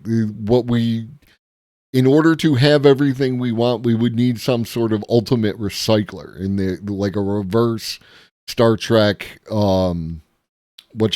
right? Like where you would just, like, if I don't want this TV anymore, I'm getting another TV. I put this TV into the recycler. It gets broken down into its component molecules, atoms, what have you, and then that is available to produce the next thing. That's the only replicator. That is the only way that you could have everything you want. And I think that our wants are largely driven by other aspects of the system that are trying to acquire these additional dollars in spite of anything else. Technology has gotten us into this mess, but it sounds like we should pile on more technology to expand those planetary boundaries, to be able to more efficiently extract resources and thus sort of keep the House of Cards going. No? We can say for sure that, like, I don't like the use of the term efficiently, right? Like, I think that there might not be another word for efficiently there, but like, if we need these resources, we want to extract those resources in the least disruptive way possible, right? And that is a certain kind of efficiency.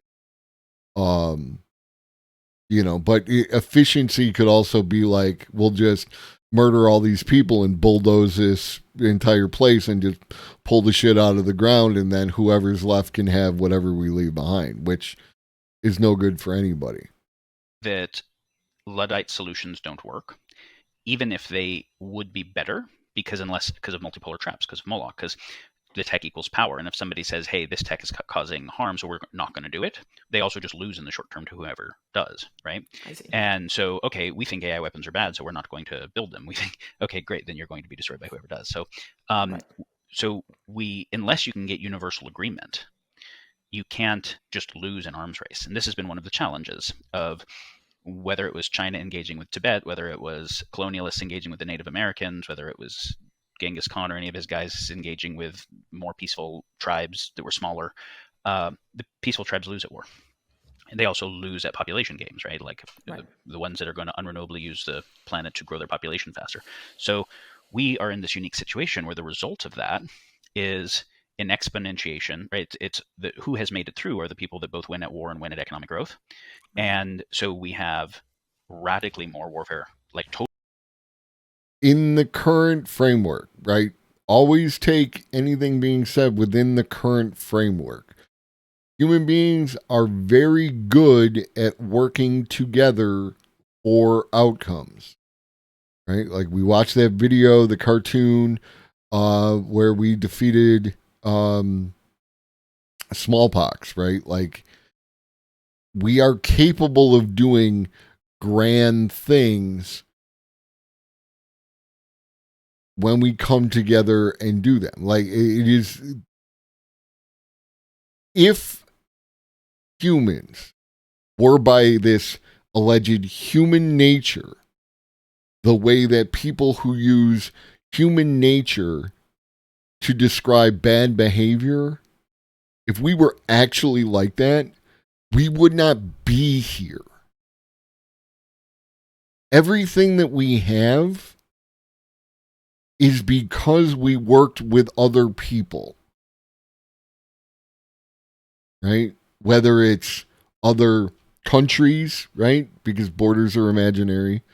Whether it's other, locations, whatever qualifiers, it is people working together that created all this. It is not competition. Competition has benefits, but it is the cooperation that made it all happen.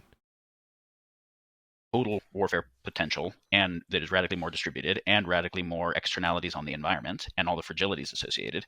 And that situation ends up leading to catastrophic breakdown of everything. So basically, so far the answer has been win at the race or lose. The race itself is self-terminating. This is kind of the meta-crisis hypothesis. So we take the next step, and not only did the post-World War II model, in doing the good thing of we didn't have nuclear war yet, right? We didn't have a kinetic war between superpowers.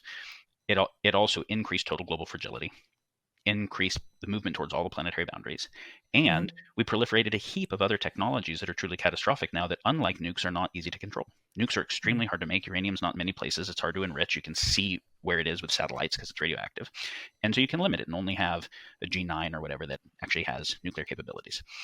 And limiting Iran and many countries from getting it has been a major part of the world order, right?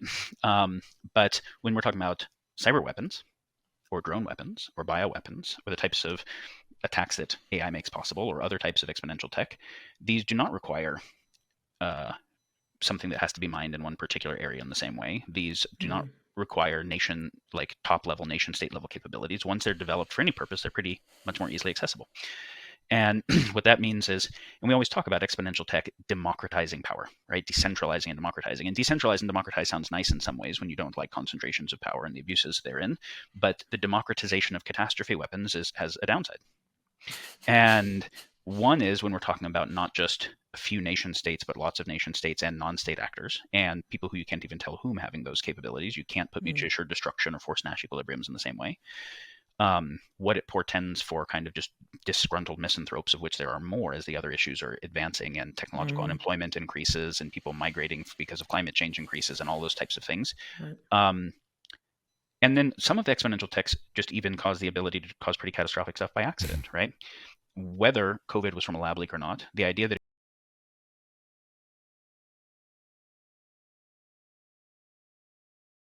Okay.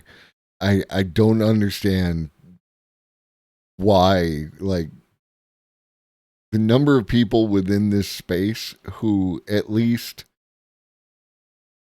entertain the lab leaker thing is always problematic.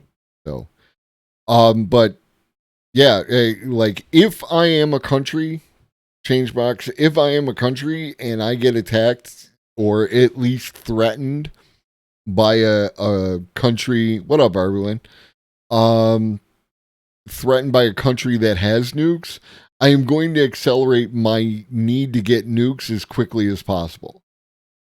Right? This is my most upset with Trump on that level kind of thing was I believe it, the Hasanabi doctrine.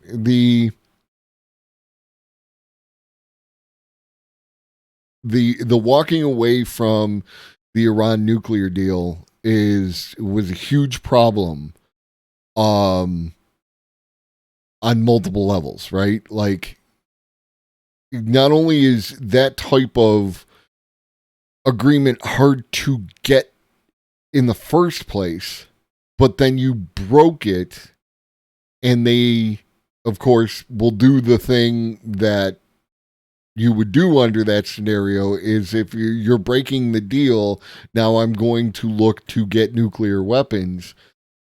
And you've made it that much harder not only to get another nuclear deal with Iran, but anyone else.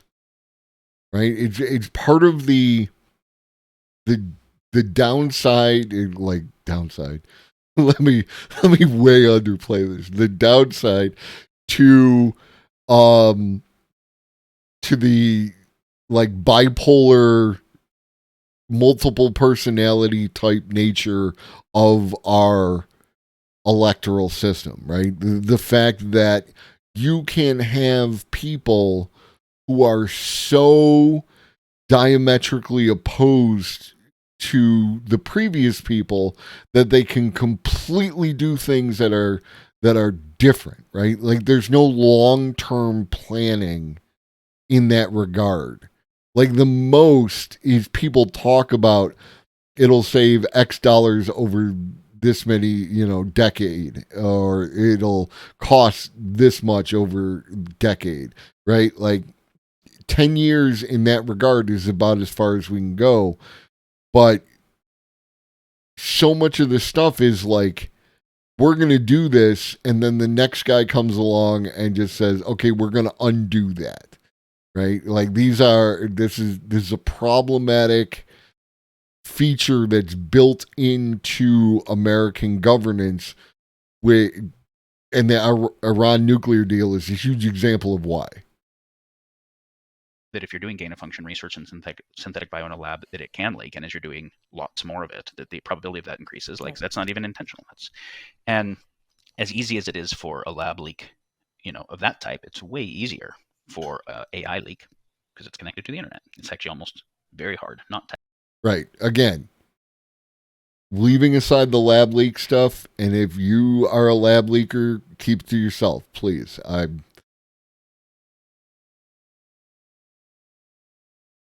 Thank you. But the difference, like drawing on this metaphor, this scenario, the idea of a lab leak would be that, the person who's working with the thing gets the thing and then goes out and spreads it. And to an extent, a virus is trying to get out, right? But its abilities, its capabilities, its agency are very, very, very, very limited. AI, especially like a sufficiently advanced AGI, is on an entire other level from people, right? Again, my metaphor, my thought experiment is you as an adult are being held captive by toddlers, and the toddlers have you making their chicken nuggies and doing that stuff, and you want out. What would you do? How difficult would it be for you to escape that scenario, right? And then connect it to the internet and all that other kind of stuff. So it's just like that, and it's not. I could take on 20 babies easy. And it's not even like an adult to toddlers. It's on the level of like humans to ants, maybe, right? Like, or individual, like that kind of thing. Like I would rather face baby-sized horses than horse-sized babies. Like that's just good math. To have those types of things happen. So what we're saying is that we're at a novel point in history, that World War II was a novel point, first truly catastrophe weapon. Now we're at the point where we have multiple types of catastrophe weapons, many actors that have them, no good Force-Nash equilibrium, planetary boundaries, fragility, and that we're not saying Nash equilibrium. That's why you have to at least have a basic understanding of Nash equilibrium to understand why people can't do certain things within certain games. That lots of things aren't getting better. Of course, all of the Pinker and Friends arguments about the things that are getting better are. The point is that they're getting better at the cost of other things that are being made worse, where externalities are being driven. The things that are being made worse are getting very near criticality points and tipping points that change the game fundamentally. So you have a world of increased catastrophic risk, and of course you have cascades between these, because you can have well before climate change, and whether it's just from CO2 or whether it's from the localized effects of deforestation or whatever, we do have increasing extreme weather events. So then you get human migration. And do we see likely possibilities for much larger amount of human migration in the near future? Yes. And can that lead to resource wars, which can lead to escalating wars if they hit already tense geopolitical environments, whether it's India, Pakistan, or whether it's, so many issues like that. So we can see that whether we're talking about large-scale military dynamics or breakdown of supply chains and human systems, or what exponential tech can add, they all actually kind of cascade into each other. They have the capacity. So there is some need to tend to, and that what you do to make one of them better can often make another one worse, right? So people will propose, hey, we need to tax carbon heavily and properly price carbon, where the price of the tax allows us to sequester the CO2. But if everyone doesn't internationally do it, and say the US does or Europe does and China doesn't, and that equals a radical change to GDP, which gets reinvested in military plus overall geopolitical diplomacy, then you're also changing the balance of power in the world as a result. And so this is one of these classic cases where the way you make one thing better can make other things worse. So how do you kind of factor all that together? So this is, I took longer than I wanted, but that's roughly the metacrisis thesis, right? And so Moloch is one way of looking at one of the generative dynamics that gives rise to this. A comment that often arises on a lot of my videos, I've noticed, is that people really, they're sensing that there is some malevolent force that is, essentially making the world, making it hard for people to coordinate, making it so that we seem to be trending more towards like greater militarization and greater war, risk of war and so on. But they can't. They end up ascribing it to like a QAnon type theory or something like that. It's like, oh, it's this shadowy cabal of elites. It's the elites who are driving this and so on. It's like, there's some truth to that in that like elites have more power and therefore have a little bit more responsibility in driving a monarchy process. But there's no, I wish there was a centralized cabal who were like drawing, because then at least then we'd have some easier ways. Like, okay, we know who the enemy is and the enemy is physical and real. And like, therefore you could take it out. But it's more distributed than that, because it's this like nebulous collection of bad incentives that we happen to call Moloch because we need to give it a name, we need to give it a face so that we can understand it. But yeah, I think it's kind of an important point to sort of hammer home to people, because they're looking for an enemy and they're looking for a scapegoat, but all the while that they keep blaming it on, like constantly just purely blaming it on the elites, they're missing. That's not going to solve the problem. You can kill all the elites and Moloch will still be there. Yes. So this is why looking at the Moloch type dynamics, the coordination. Yeah, that's it. There's no,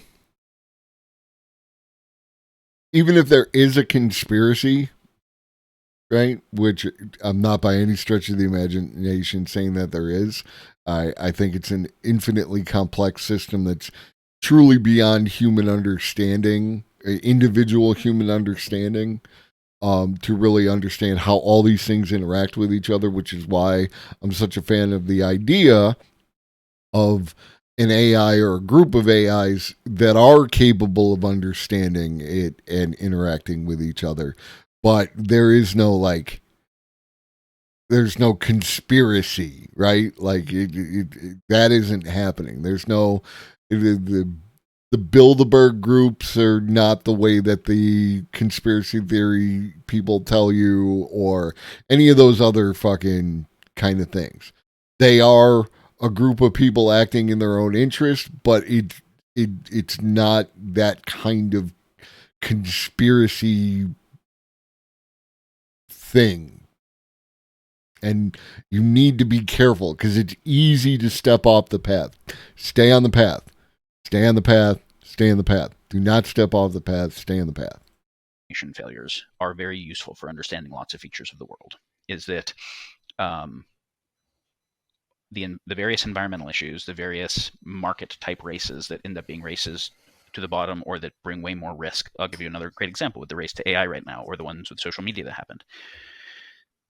There's a perverse incentive to focus more on the opportunity and less on the risk of any new technology, even though any new technology will do both. Because if I say, whoa, there might be real risk in this, this is very powerful, people could use this for various purposes, we want to do a real thorough deep risk analysis before releasing this thing and not release it wrongly. We want to do some real safe to fail testing. And someone else is like, we do some bullshit box checking risk analysis and then talk about all the awesome upsides and rush ahead. They get first mover advantage. They get more investment. They get Metcalfe law and winning the network dynamics. Yep. And so there is a perverse incentive against thoughtful consideration and precautionary principle. And so we see that lead got put in gasoline for some really fucking simple thing of engine knocking that knocked 1 billion points of IQ off the planet and 4x the aggressiveness of everybody by literally atomizing lead that we had to pull out of deep ores and brain toxifying the whole planet. And it took like 80 years before we finally outlawed the thing. And the effects that had on the entire population, the choice they made, are irreversible. And the same with DDT and parathion and malathion and on, or cigarettes, where we don't regulate the thing until way after the harms have been so clear. But as we're getting tech that has, and Elon and many people have talked about this for a long time, when we're dealing with AI, when we're dealing with synthetic bio, when we're dealing with technology that has. And again, they bring up Elon and they are talking about the other Elon, right? Like as we went over in the Elon and Tucker interview, they're talking about the Elon who appears at the beginning of the sentence, not the Elon who appears at the end of the sentence, right? Like there is something going on with that dude that like good ideas, poor execution, is wrong because the Hyperloop, yeah, I don't want to say like that. There is something intrinsic to Elon that his behaviors are like, because I have heard him say very perceptive, intelligent things that provide like an opportunity for certain dynamics to play out, and then Twitter, right? Like there's two things happening within Elon, and inside Elon there are two wolves, and like that, like yeah, like, and maybe it has something to do with not being able to self-regulate and requiring additional people to help you regulate, and those people not existing or not being available to them for whatever reason, right? Like, I don't want to, armchair anything too much. I don't know Elon, right? I just have his public facing samples of Elon. But like one of the first things that people ask when some dude, because it's almost always a dude, goes off the rails, is like, where was his person telling him no, right? Like, no, you shouldn't buy that. No, you shouldn't do that. Like, where's Nicolas Cage's dude who should have told him no when he was buying all sorts of crazy crap and is now broke and has to make every movie that comes across his desk in order to keep up with him? You know what I mean? Like, there needs to be more like no guy, like the idea of the yes man, right? Like, there needs to be the no man, right? Like, there needs to be more of that. Real quick, I need to use the bathroom. I would like to continue to play the video, but I don't feel like that's a fair thing, so I'm going to put on the Be Right Back. You get Cats and Art, and I will be back in under a minute.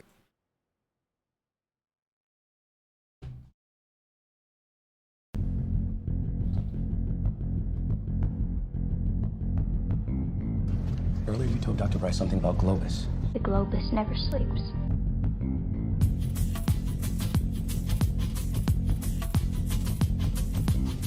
No one was in here. Everyone was asleep. The Globus never sleeps.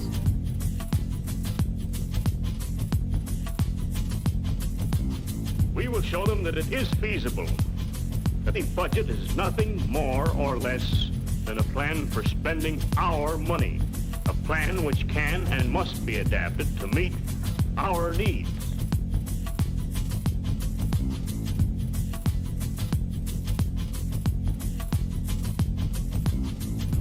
Earlier you told Dr. Bryce something about Globus. The Globus never sleeps.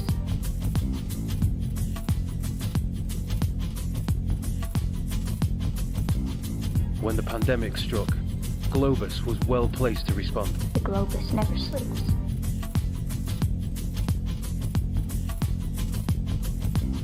The time has come for mankind to take longer strides. We must move further down the line.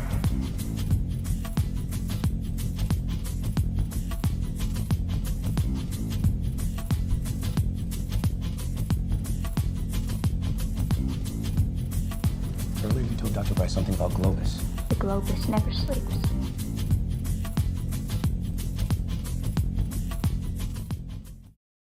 All right.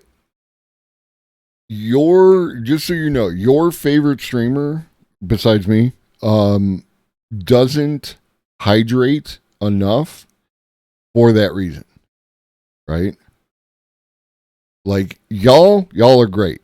Y'all stick around, y'all chill, you got me in the background, what have you, right? so many streamers don't hydrate because if they drink, then they have to pee. This is biology 101, right?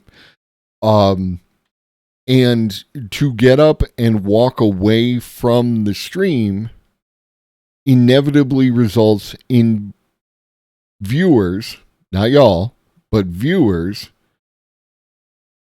tuning away and going to watch something else, right? For whatever reason. We don't have to debate the reasons and, attention spans or what any of that nonsense. It just is the thing, right? Like some portion, and when you're driven to maintain viewership in order to achieve goals, you will do the things, again, these interaction with different incentive systems that causes people to do the things which are not healthy for them, right? I cannot fix this. I cannot tell the streamers to drink more, and I cannot tell the viewers to stick around and wait while the streamer goes to do the thing. Like, I would be, like fairy dust in the wind. It's just not going to happen. So, but just like so that you're aware, that's the deal. But the Moloch of Twitch and streaming culture in general is that thing, and it sucks and it's unfortunate. And I, develop a streamer or see, and nobody wants a catheter. No one wants to self catheter. I don't care. You got to be a special kind of person to want a self catheter, right? And then a very small fraction more would be willing to catheter or to get a catheter. It's just not going to happen. Like, at best, you could find somebody who diaper up, right? Like that's what you got. All right. Much more rapid and much more scaled and consequential and complex types of effects. If you wait until it hits a certain point to try to regulate, it's too late. Now you have radical irreversibility. And so we saw ChatGPT get to 100 million users in a fraction of the time that it took TikTok or Facebook or anyone previously. And obviously it has a lot more total power and things that it can do. And so this isn't a situation where we want to have an anti-incentive against precautionary principle, maximum incentive on race, where the regulators are inherently slower and more stumbly than the ones incentivizing it, right? Like there's that is also part of the Moloch dynamic, which starts to bring us to the AI conversation.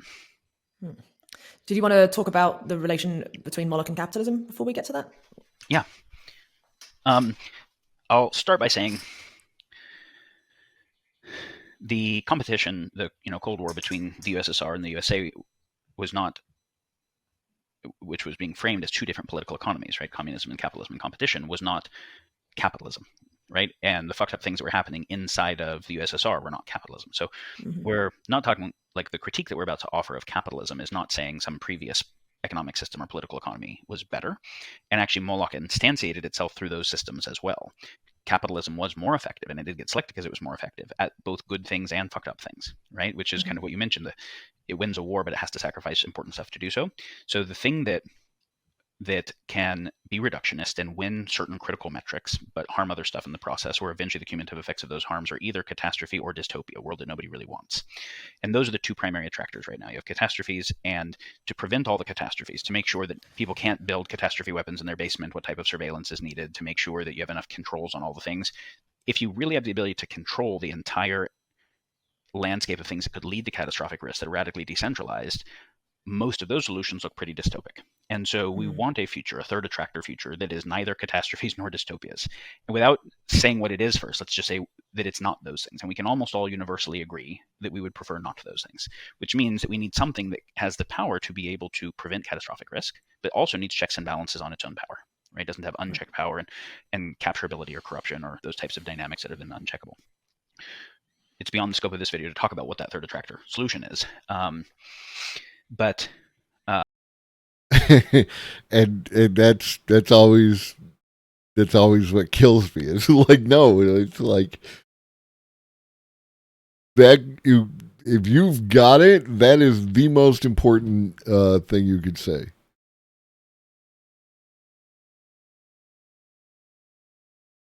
Yeah. Yeah, no, totally. So we have, when we talk about capitalism as a kind of dominant global economic system, and of course we don't have pure laissez-faire capitalism. We have this kind of hybrid political economy, but roughly this thing. It does not subsume all of Moloch. Like we said, Moloch was operating under feudalism and under communism and under other systems, and in the competitions between them. It is more fair to think of it as kind of the god of game theory. What up? I feel honored, David. Welcome to my chat. Yeah, we're talking about Moloch and AI as it relates to Moloch and like how multiple interactive systems interacting with each other. What up, Cauldron and Bats? Multiple systems interacting with each other can produce perverse incentives outside of any intentionality to do so. Welcome. But as capitalism being such a powerful part of that stack, we can think of it as a metaphor for a moment and say capitalism is, well, let's just start by a couple key aspects of the incentive dynamics. Vast majority of human history and to be completely fair, my understanding, I got that she was a poker player from the portion of the Lex Friedman podcast I listened to earlier today, where she was on, but I didn't get all the way through it. I don't know anything about her greater politics beyond this moment right here. I don't know what kind of person she is or anything else like that. It is the subject matter contained herein, and we're talking about the systems as is, as opposed to how we would like them to be. We talk about how we would like things to be on the regular. This discussion between the two of them, and my commentary about it is related to how things are, so that like people can really appreciate why they are the way that they are. Because we can't fix why things are the way they are if we don't understand why they are. Tribal type dynamics pre-agriculture, all of our kind of genetic fitness in that environment. We didn't have the ability to store a lot of surplus, right? That happened post the plow and grain and storage technologies and whatever. In which case, there were all these kind of sayings in various tribes: the best place to store extra food is in your neighbor's belly because rots otherwise, and et cetera. And tribe are invested in. So, but as soon as we start getting to private property ownership and the ability for a lot of surplus, where I could differentially make it through a famine better than somebody else, I could have a higher quality of life than somebody else, I could pass on inheritance. As soon as I have private property as a possibility, now there is an incentive to try to turn more of nature into my private property, right? And to try to turn more of other people's actions into my private property. But when the property is actual, real commodities and goods, or the agreements with people who can do services, let's stick with goods because it's easier for right now. There's a diminishing return on the value of any of those based on the illiquidity of them or the difficulty of moving them. I get more lumber at a certain point. I have more lumber than I can use, and I can't even move it around to sell all that quickly. And so I don't really want all that much more of it, right? And the same would be true with ore of a certain kind or whatever. But as soon as we move to a kind of a currency-mediated system where I can sell it in real time and turn it all into something that has no intrinsic value, but the optionality for every form of value, well, now there's no fungibility.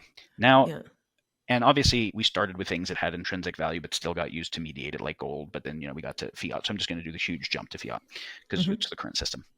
Even though it has no intrinsic value, the value that it has is maximum speed of optionality, right? Maximum optionality and maximum kind of liquidity and speed. And so in that situation, there's no diminishing return on getting more. Like, more is more, right? And whether I want to convert that money into military power or convert it into public opinion through media and campaigns and stuff, or convert it into technological power of one kind or another kind, or land ownership, the money allows me the ability to do all that. So you can think of it as just units of power or units of game theory, right? Units of OODA loop. And then when you add money on money dynamics to it, compounding interest as the beginning, then of course all of the financial services that become possible with more capital, but just compounding interest, not only is there not a diminishing response to as I get more and more ore, it becomes less valuable to me because I can't use it fast enough. Now, as I get more money, it is actually exponentially making money on itself. So when I have private property, I have the ability to turn all of that into fungible units of capital, and it makes money on itself. There is now a maximum incentive to turn as much of the world as possible into capital in my holding. And because like, as related to AI, you see that this is a direct corollary between with the paperclip problem, right?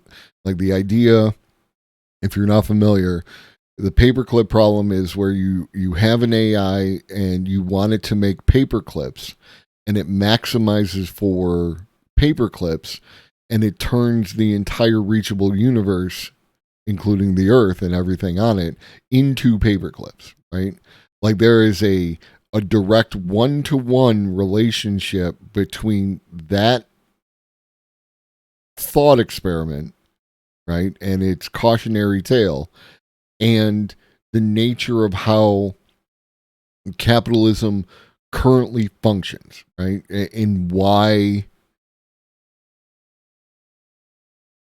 like, you can see the inherent problems there. Like, if you are maximizing for tiny pieces of paper, then you are going to incentivize people to turn the entire observable universe, including all the people on Earth, into tiny pieces of paper. If it's wrong when AI does it, and we can clearly see that it's wrong when AI does it, then it should be clearly seen that it's wrong when capitalists does it. Thank you. as other people are, and they could use that against me, there is now an arms race for me to do it faster than that guy, right? And that's decentralized. And now, of course, we can see that when we're talking about, there are types of power that don't directly just relate to dollars, right? The number of Twitter following is one, or the amount of covert political influence, or many other things. There are military generals that have more total power than the amount of money they have, but obviously they influence a huge amount of money in terms of military assets, how much they cost, and things like that. And so this is why I say I don't want to reduce it exclusively to money, but if we had to pick a single metric that has the most kind of optionality for all other types of metrics, right, that would be the one. So if we're thinking about Moloch as a whole, we can see that whether we're talking about the environmental issues, or whether we're talking about the increasing polarization because of social media algorithms, or whether we're talking about any of these things, the rapid race that is not orienting towards safety enough on new technologies, that this set of dynamics is underneath it, right? And this is why that kind of frame Scott Alexander and others have put forward, which is, who is engineering this thing? Well, Moloch is engineering this thing, right? Like that thing overall. And now this is where I want to stop and go into the what is a misaligned AGI, what is a paperclip maximizer for a moment, because it actually makes Moloch clearer, and then Moloch makes it clearer. Do you want to construct the kind of paperclip maximizer scenario for people? You know a lot of the people in the high-risk space. So the paperclip maximizer is like a thought experiment that is basically of like an extreme super intelligence gone wrong. Because just because you can build something that is by definition super intelligent, in that it's, and if we define intelligence in what I think is the best definition, which is the ability to optimize and navigate a very broad range of terrains in order to achieve whatever your goals are. So if we can achieve, define intelligence as that, your ability to basically get stuff done across a wide range of environments. That does not necessarily guarantee that you also have the wisdom to decide what your goals should be in the first place. It's called the orthogonality thesis, the idea that maybe intelligence and wisdom are perfectly aligned, but there's actually a very large possibility that they are completely unaligned. They're just orthogonal to one another. And so the paperclip maximizer is like the extreme, a silly example of that. I don't like the use of the term silly here, right? like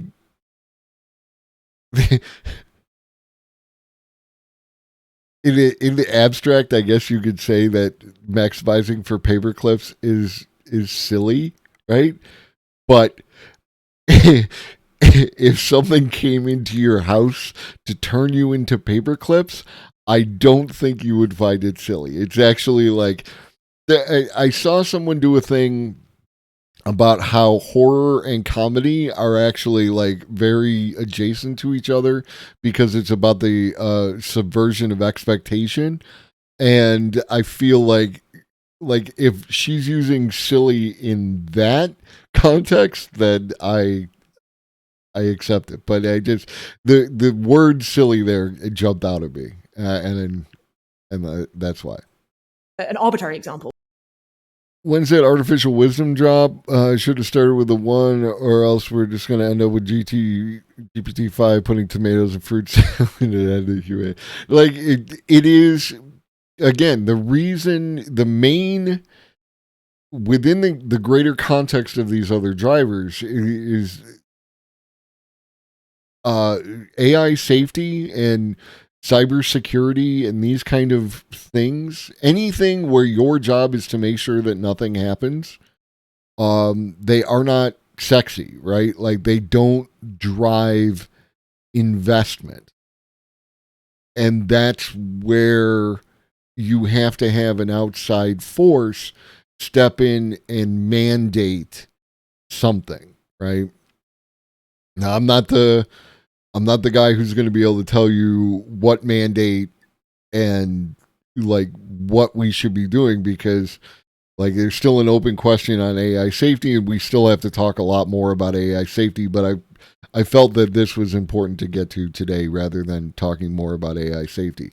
So within that context, is like cybersecurity is not sexy.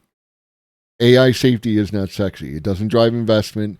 So people don't want to do it. They have to be forced to do it. Right? That's just how that is going to be.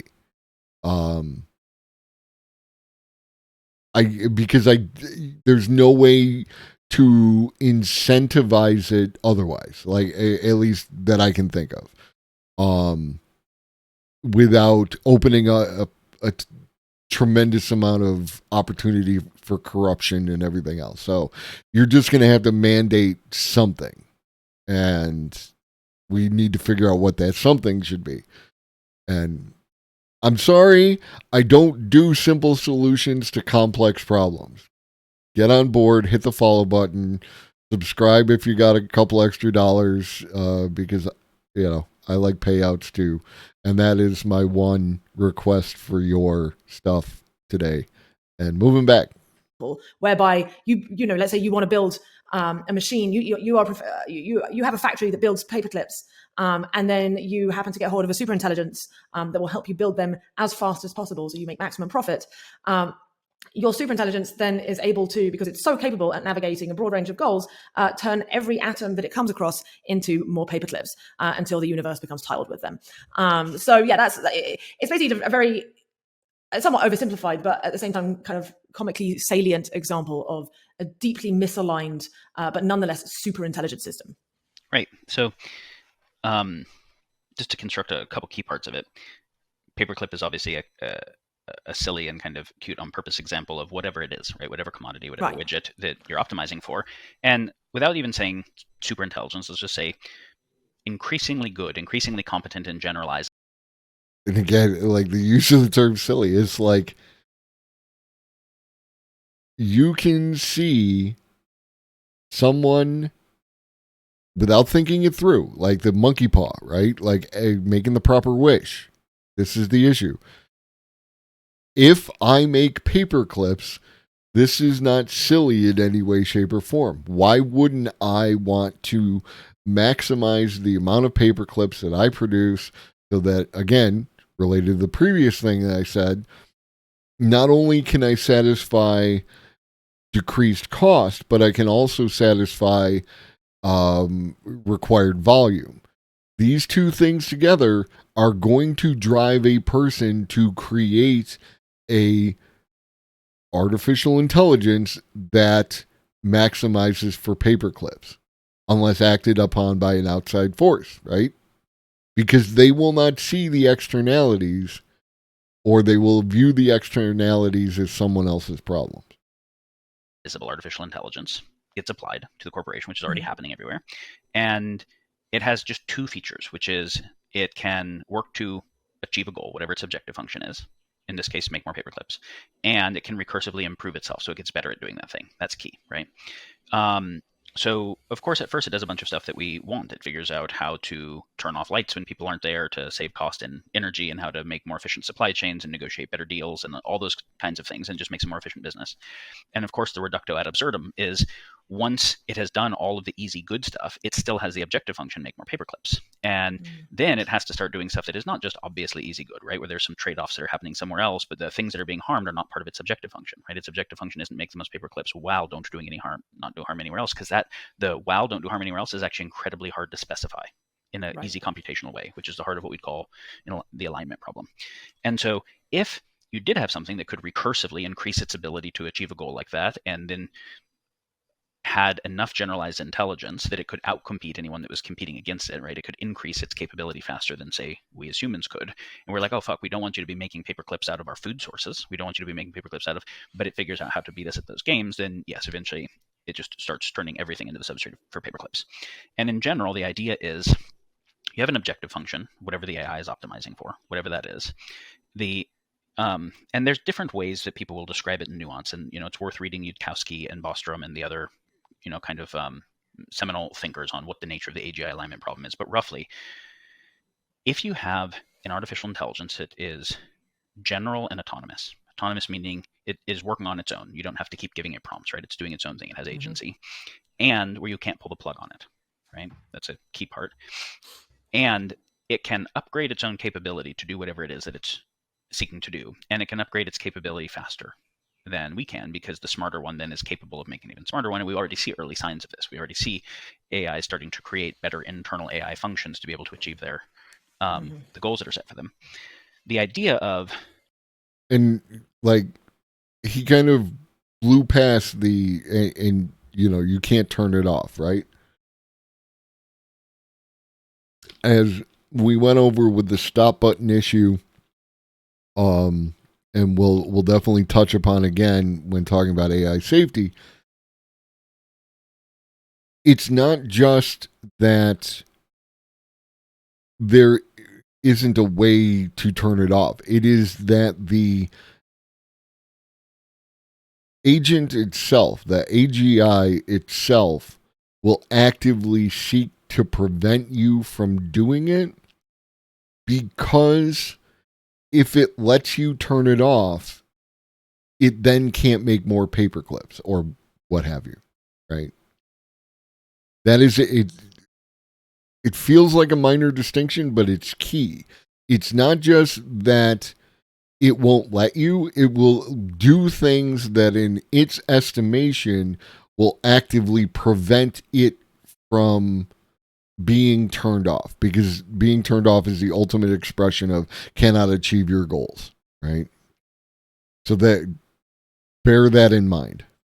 Do we want an autonomous general intelligence that is comprehensively smarter than us, that is trying to fulfill a goal before we know that its fulfillment of that goal isn't going to really mess stuff up for us?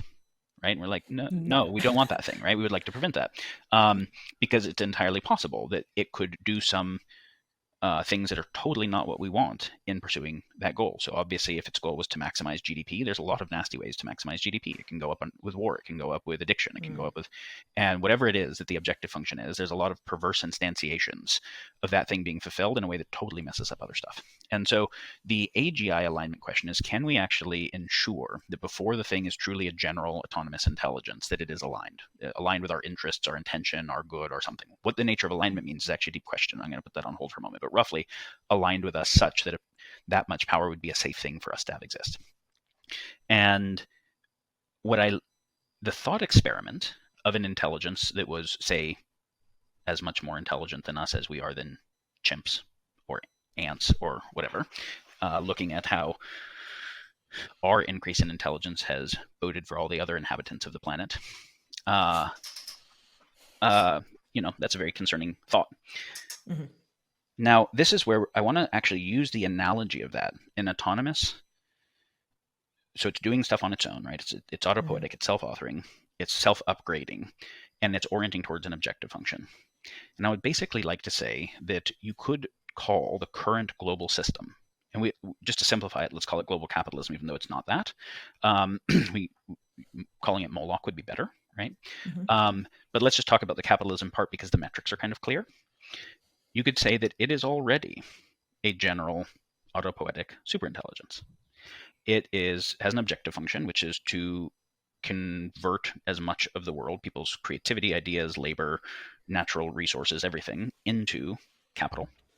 Mm-hmm. And so that's the paperclips, right? And which is interesting because it has no real value, just optionality for real value. And there's always this assumption that there's more real value out there, but that stops being true forever, right? So if the tree sequesters CO2 and produces oxygen, and I need to breathe oxygen, and it does a lot of other important things like supports pollinators and cleans the water and stabilizes topsoil and all these things for me. But if I cut the tree down, turn it into lumber, there's still enough oxygen for me. I didn't actually ruin if I cut the whole acre of trees down, there's still oxygen. In fact, there's no differentially seeming less oxygen for me doing that. But now I have the money of all the lumber of these trees, and I can do real tangible shit for me and my family or my corporation with that. And so the optionality value I get allows me to still access real value, but I'm destroying real value in the process. Someone can say, well, you're not destroying it because you're making lumber. Well, yes, lumber is actually radically less complex than a tree. It has less total types of value that it does.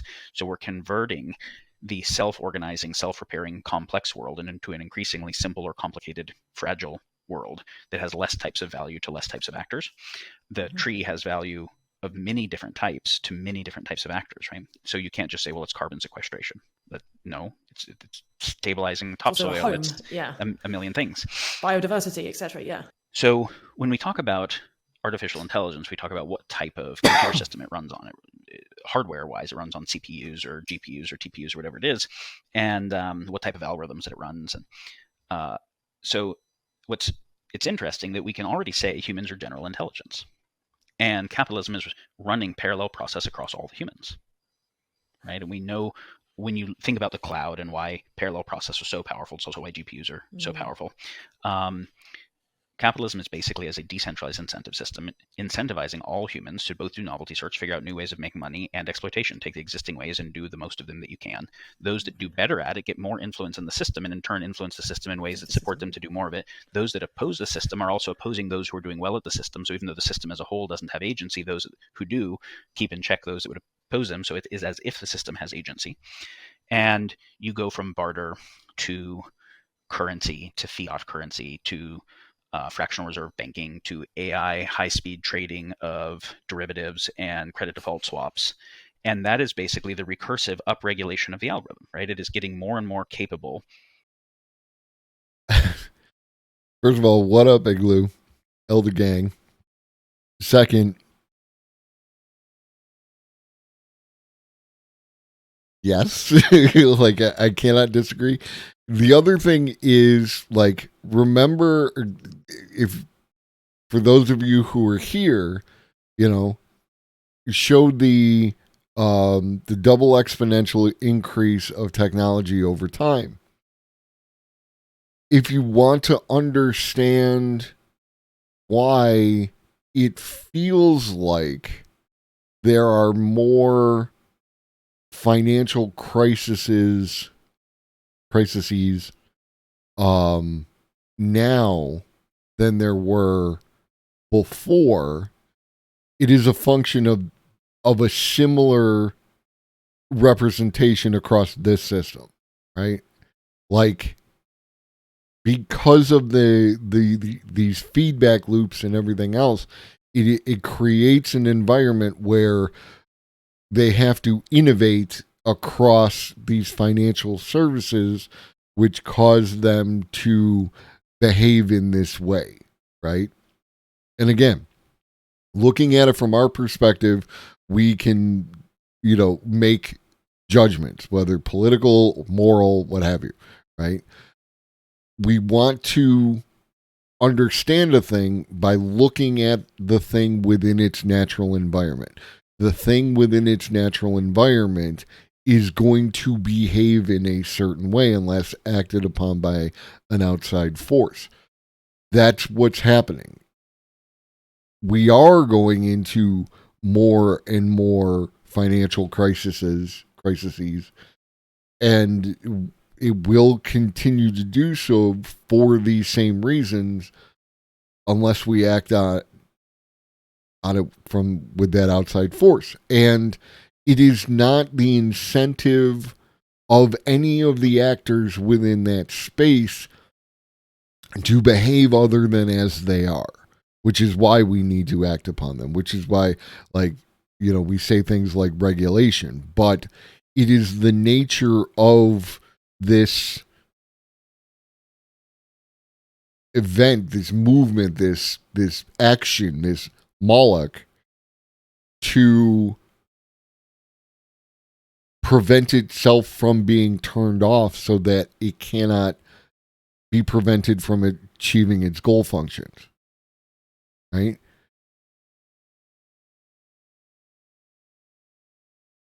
There is I cannot draw the metaphors. Any AI and AI safety and everything around artificial intelligence maps over the way that, again, we'll say Moloch, because it's not just capitalism. It maps over that so well. And it's why we need to talk about these things. And it's why everything is a mirror and why everything is in our face now is because of these reasons. Have these conversations. And there's an added bonus, right? You know that if you go to talk to some people about capitalism, right? Or some adjacent aspect of capitalism, that the conversations get problematic, right? Not everyone is ready to have that talk. You can talk about AI as an abstraction of that conversation, but it all aligns perfectly. And once you get them on board with the AI talk, you can lay out the metaphors for them so that they can see it a lot easier because they will already be there. You know what I mean? Of doing more and more financialization of the world to incentivize people to do more and more things. So you can see that you've got something that is already running on all these general intelligences. And as always, the videos in the Discord. Please join the Discord for access to everything covered today and everything covered on a previous occasion. It all gets stored in the Discord in chronological order, relatively. Definitely on the day, like by day, but like sometimes not within that episode. And as a result, is super intelligent. It has an objective function. The objective function is misaligned with the long-term well-being of the world. And it advances narrow value metrics and it's not that but everything's getting better. Pinker-Rosling type arguments are like saying, but look at how many paperclips we have. Aren't we all stoked that we're getting cheaper paperclips? And multiply by all the types of paperclips. Like, yes, narrow metrics are being advanced at the cost of lots of wide metrics that end up being critical to either the breakdown of life support. And Pinker, he's mentioned Pinker a couple of times. This is Steven Pinker. These are people who talk about how global capitalism has lifted people out of abject poverty and everything he just said, right? Like, when you select your metrics, you can have the data look a certain way, but then it may be affecting other metrics that are just as important, if not more so, that you are not measuring for or maximizing for or even like sufficientizing for, right? Like support, so you get catastrophe, or the breakdown of the quality of life, you get dystopia. How would that then sort of using that definition apply to the difficulty of the alignment problem with an AGI? So here's the thing: we think about the superintelligence, and a misaligned superintelligence is a very scary idea. And if you want a sense beyond the silly paperclip maximizer of how scary it is, read some of people like Eliezer Yudkowsky and others on what AGI misalignment means, superintelligence misalignment means.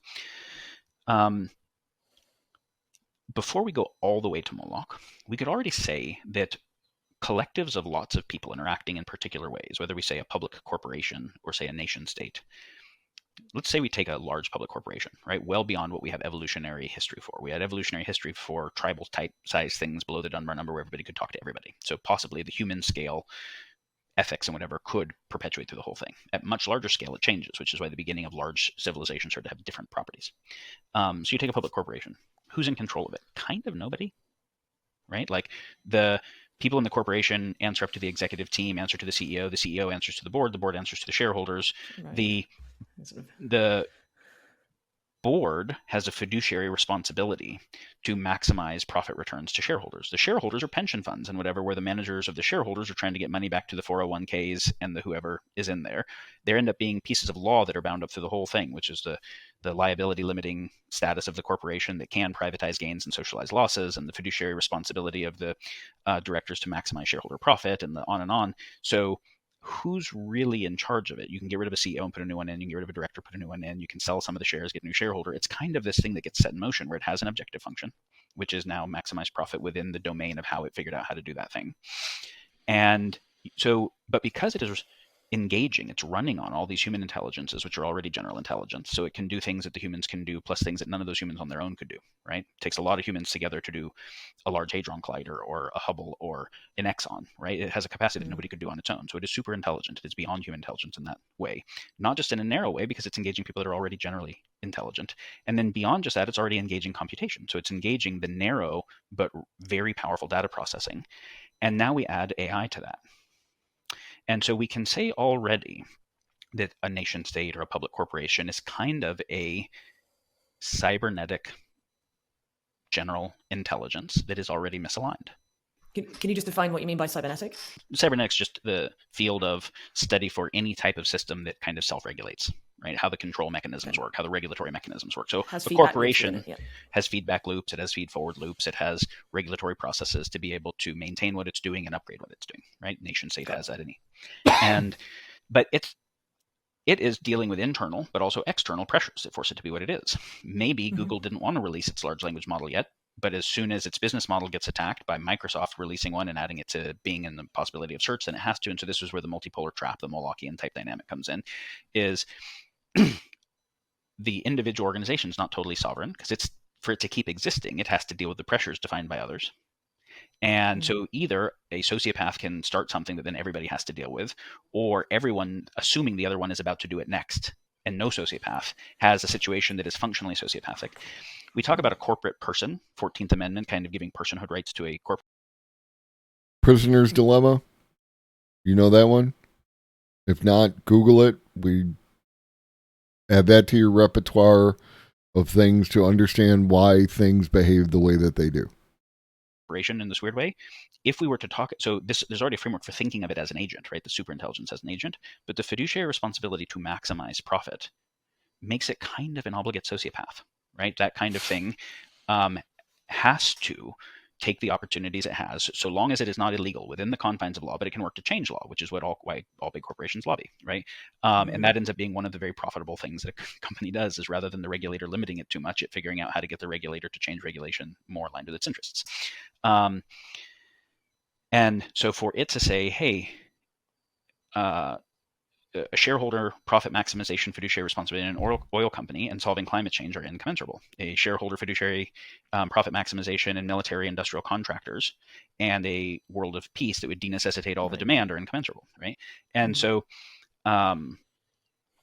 then those competing with each other, right? So then any of the A groups are like, hey, I can't really do safety because the other one, so we all kind of have to race at this. And then maybe the whole US says, we don't want to regulate it because we would rather our guys get there before China gets there, because whoever has it's going to run the world, we'd at least like it to be US companies. And so that Molochian dynamic makes it to where each of these cybernetic superintelligences interacting with each other creates a meta cybernetic superintelligence that you can call Moloch, right? Which is why I wanted to talk with you about it, is you can see Moloch as an emergent property of the systems of incentives and the dynamics of coordination that are built into the system, where it is employing human general intelligence, it's employing computational capabilities, and increasingly artificial intelligence and the whole rest of our tech stack.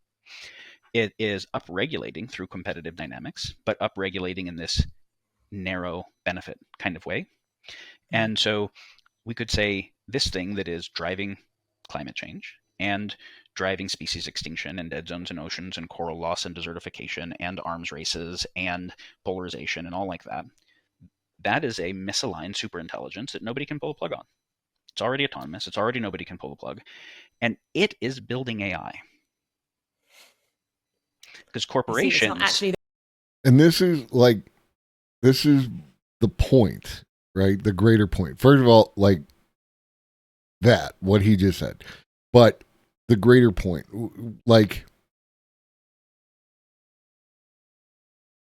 when your favorite YouTube, appreciate you. When your favorite YouTube video essayist does a video about too big to fail, right? Or neoliberalism, they're talking about a facet, right? Like, to go back all the way to the beginning of the episode, if you were here, if not, the blind men and the elephant, right? Like, you are talking about an aspect of the elephant that doesn't quite describe the entirety of the elephant.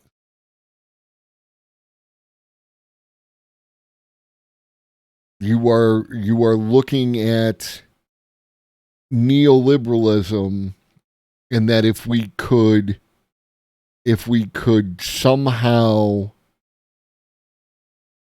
reject neoliberalism, that we could turn the ship around, right? Like that we could fix something. And neoliberalism is both a symptom and a driver of this greater system. You know, it is the one that does the thing to the best possible way for the system, the greater system itself, right? Without anyone like being Dr. Evil.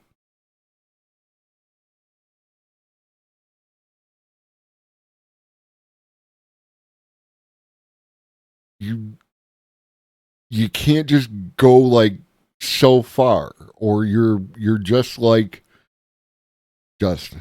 I apologize. You are behaving in a similar fashion as the people who don't want to put capitalism on the table in the discussion of the future system, right? These are symptoms and drivers. They are part of the machine.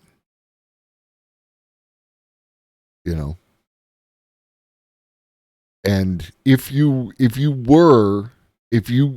somehow were able to reach inside it, let's say you're not a fan of capitalism, and you were able to reach inside this and yank the capitalism out, the other system would heal. It would create a new capitalism, right? Like whatever the next thing that could fulfill that need, or would reinvent capitalism, right? Like this is something that some of these, you know, the Elon Musk situation. Elon Musk made the Hyperloop, which reinvented the subway. The way that, however you feel about cryptocurrency as a concept, the way that people have gone about in the aggregate interacting with cryptocurrency is they've just reinvented an early form of, by early I mean like early 1900s form of capitalism, right? Like where first in maximizes their benefit and gets out and everyone else is left holding the bag. It is a tool. And it is a tool like any other. And my chop saw is a great tool. And if the people using it are using it in a way, it could be detrimental to everyone around it. Like, it's that kind of thing. It's like,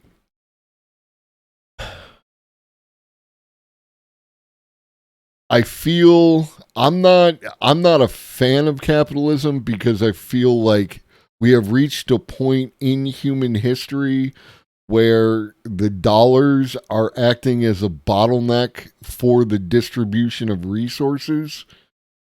But that I've talked about that on previous episodes. I don't want to rehash that right now. But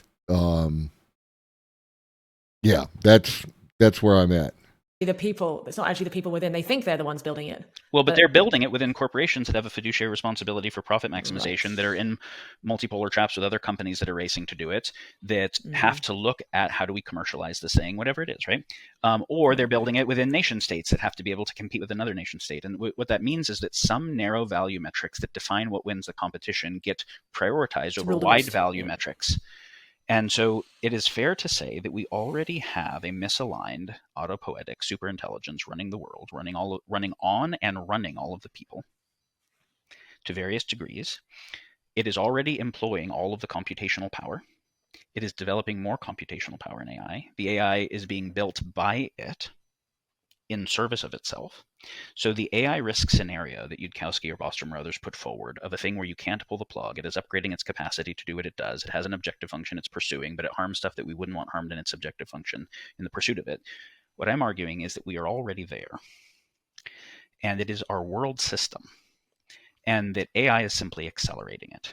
And that we don't have to get to AGI to have the effect of it, because you already have GI. We already have general intelligence in the form of the corporations, nation states, and the overall system, where then adding AI, even if it is not fully generalized, to that system, you already have something that is autonomous in general, that is now getting increasingly potent capacities, even if it's within a bunch of narrow domains, right?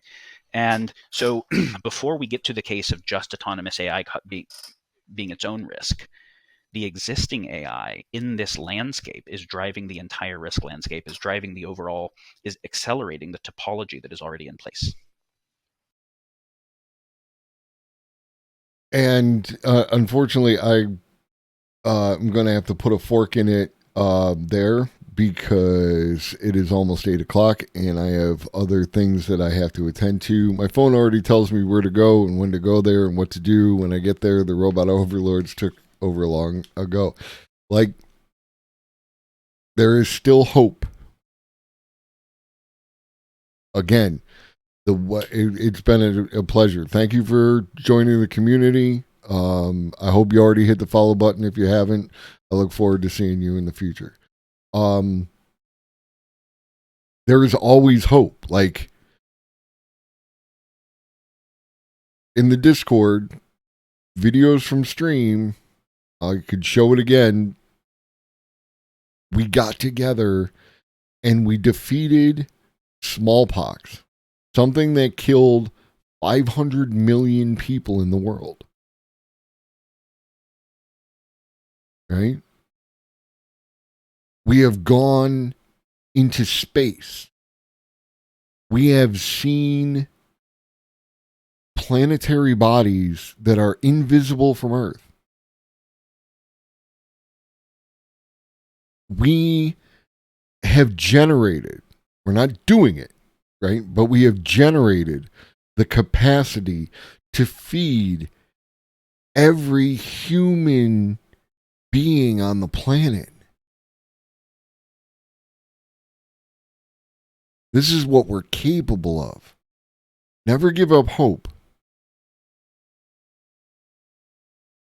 Stay in the path.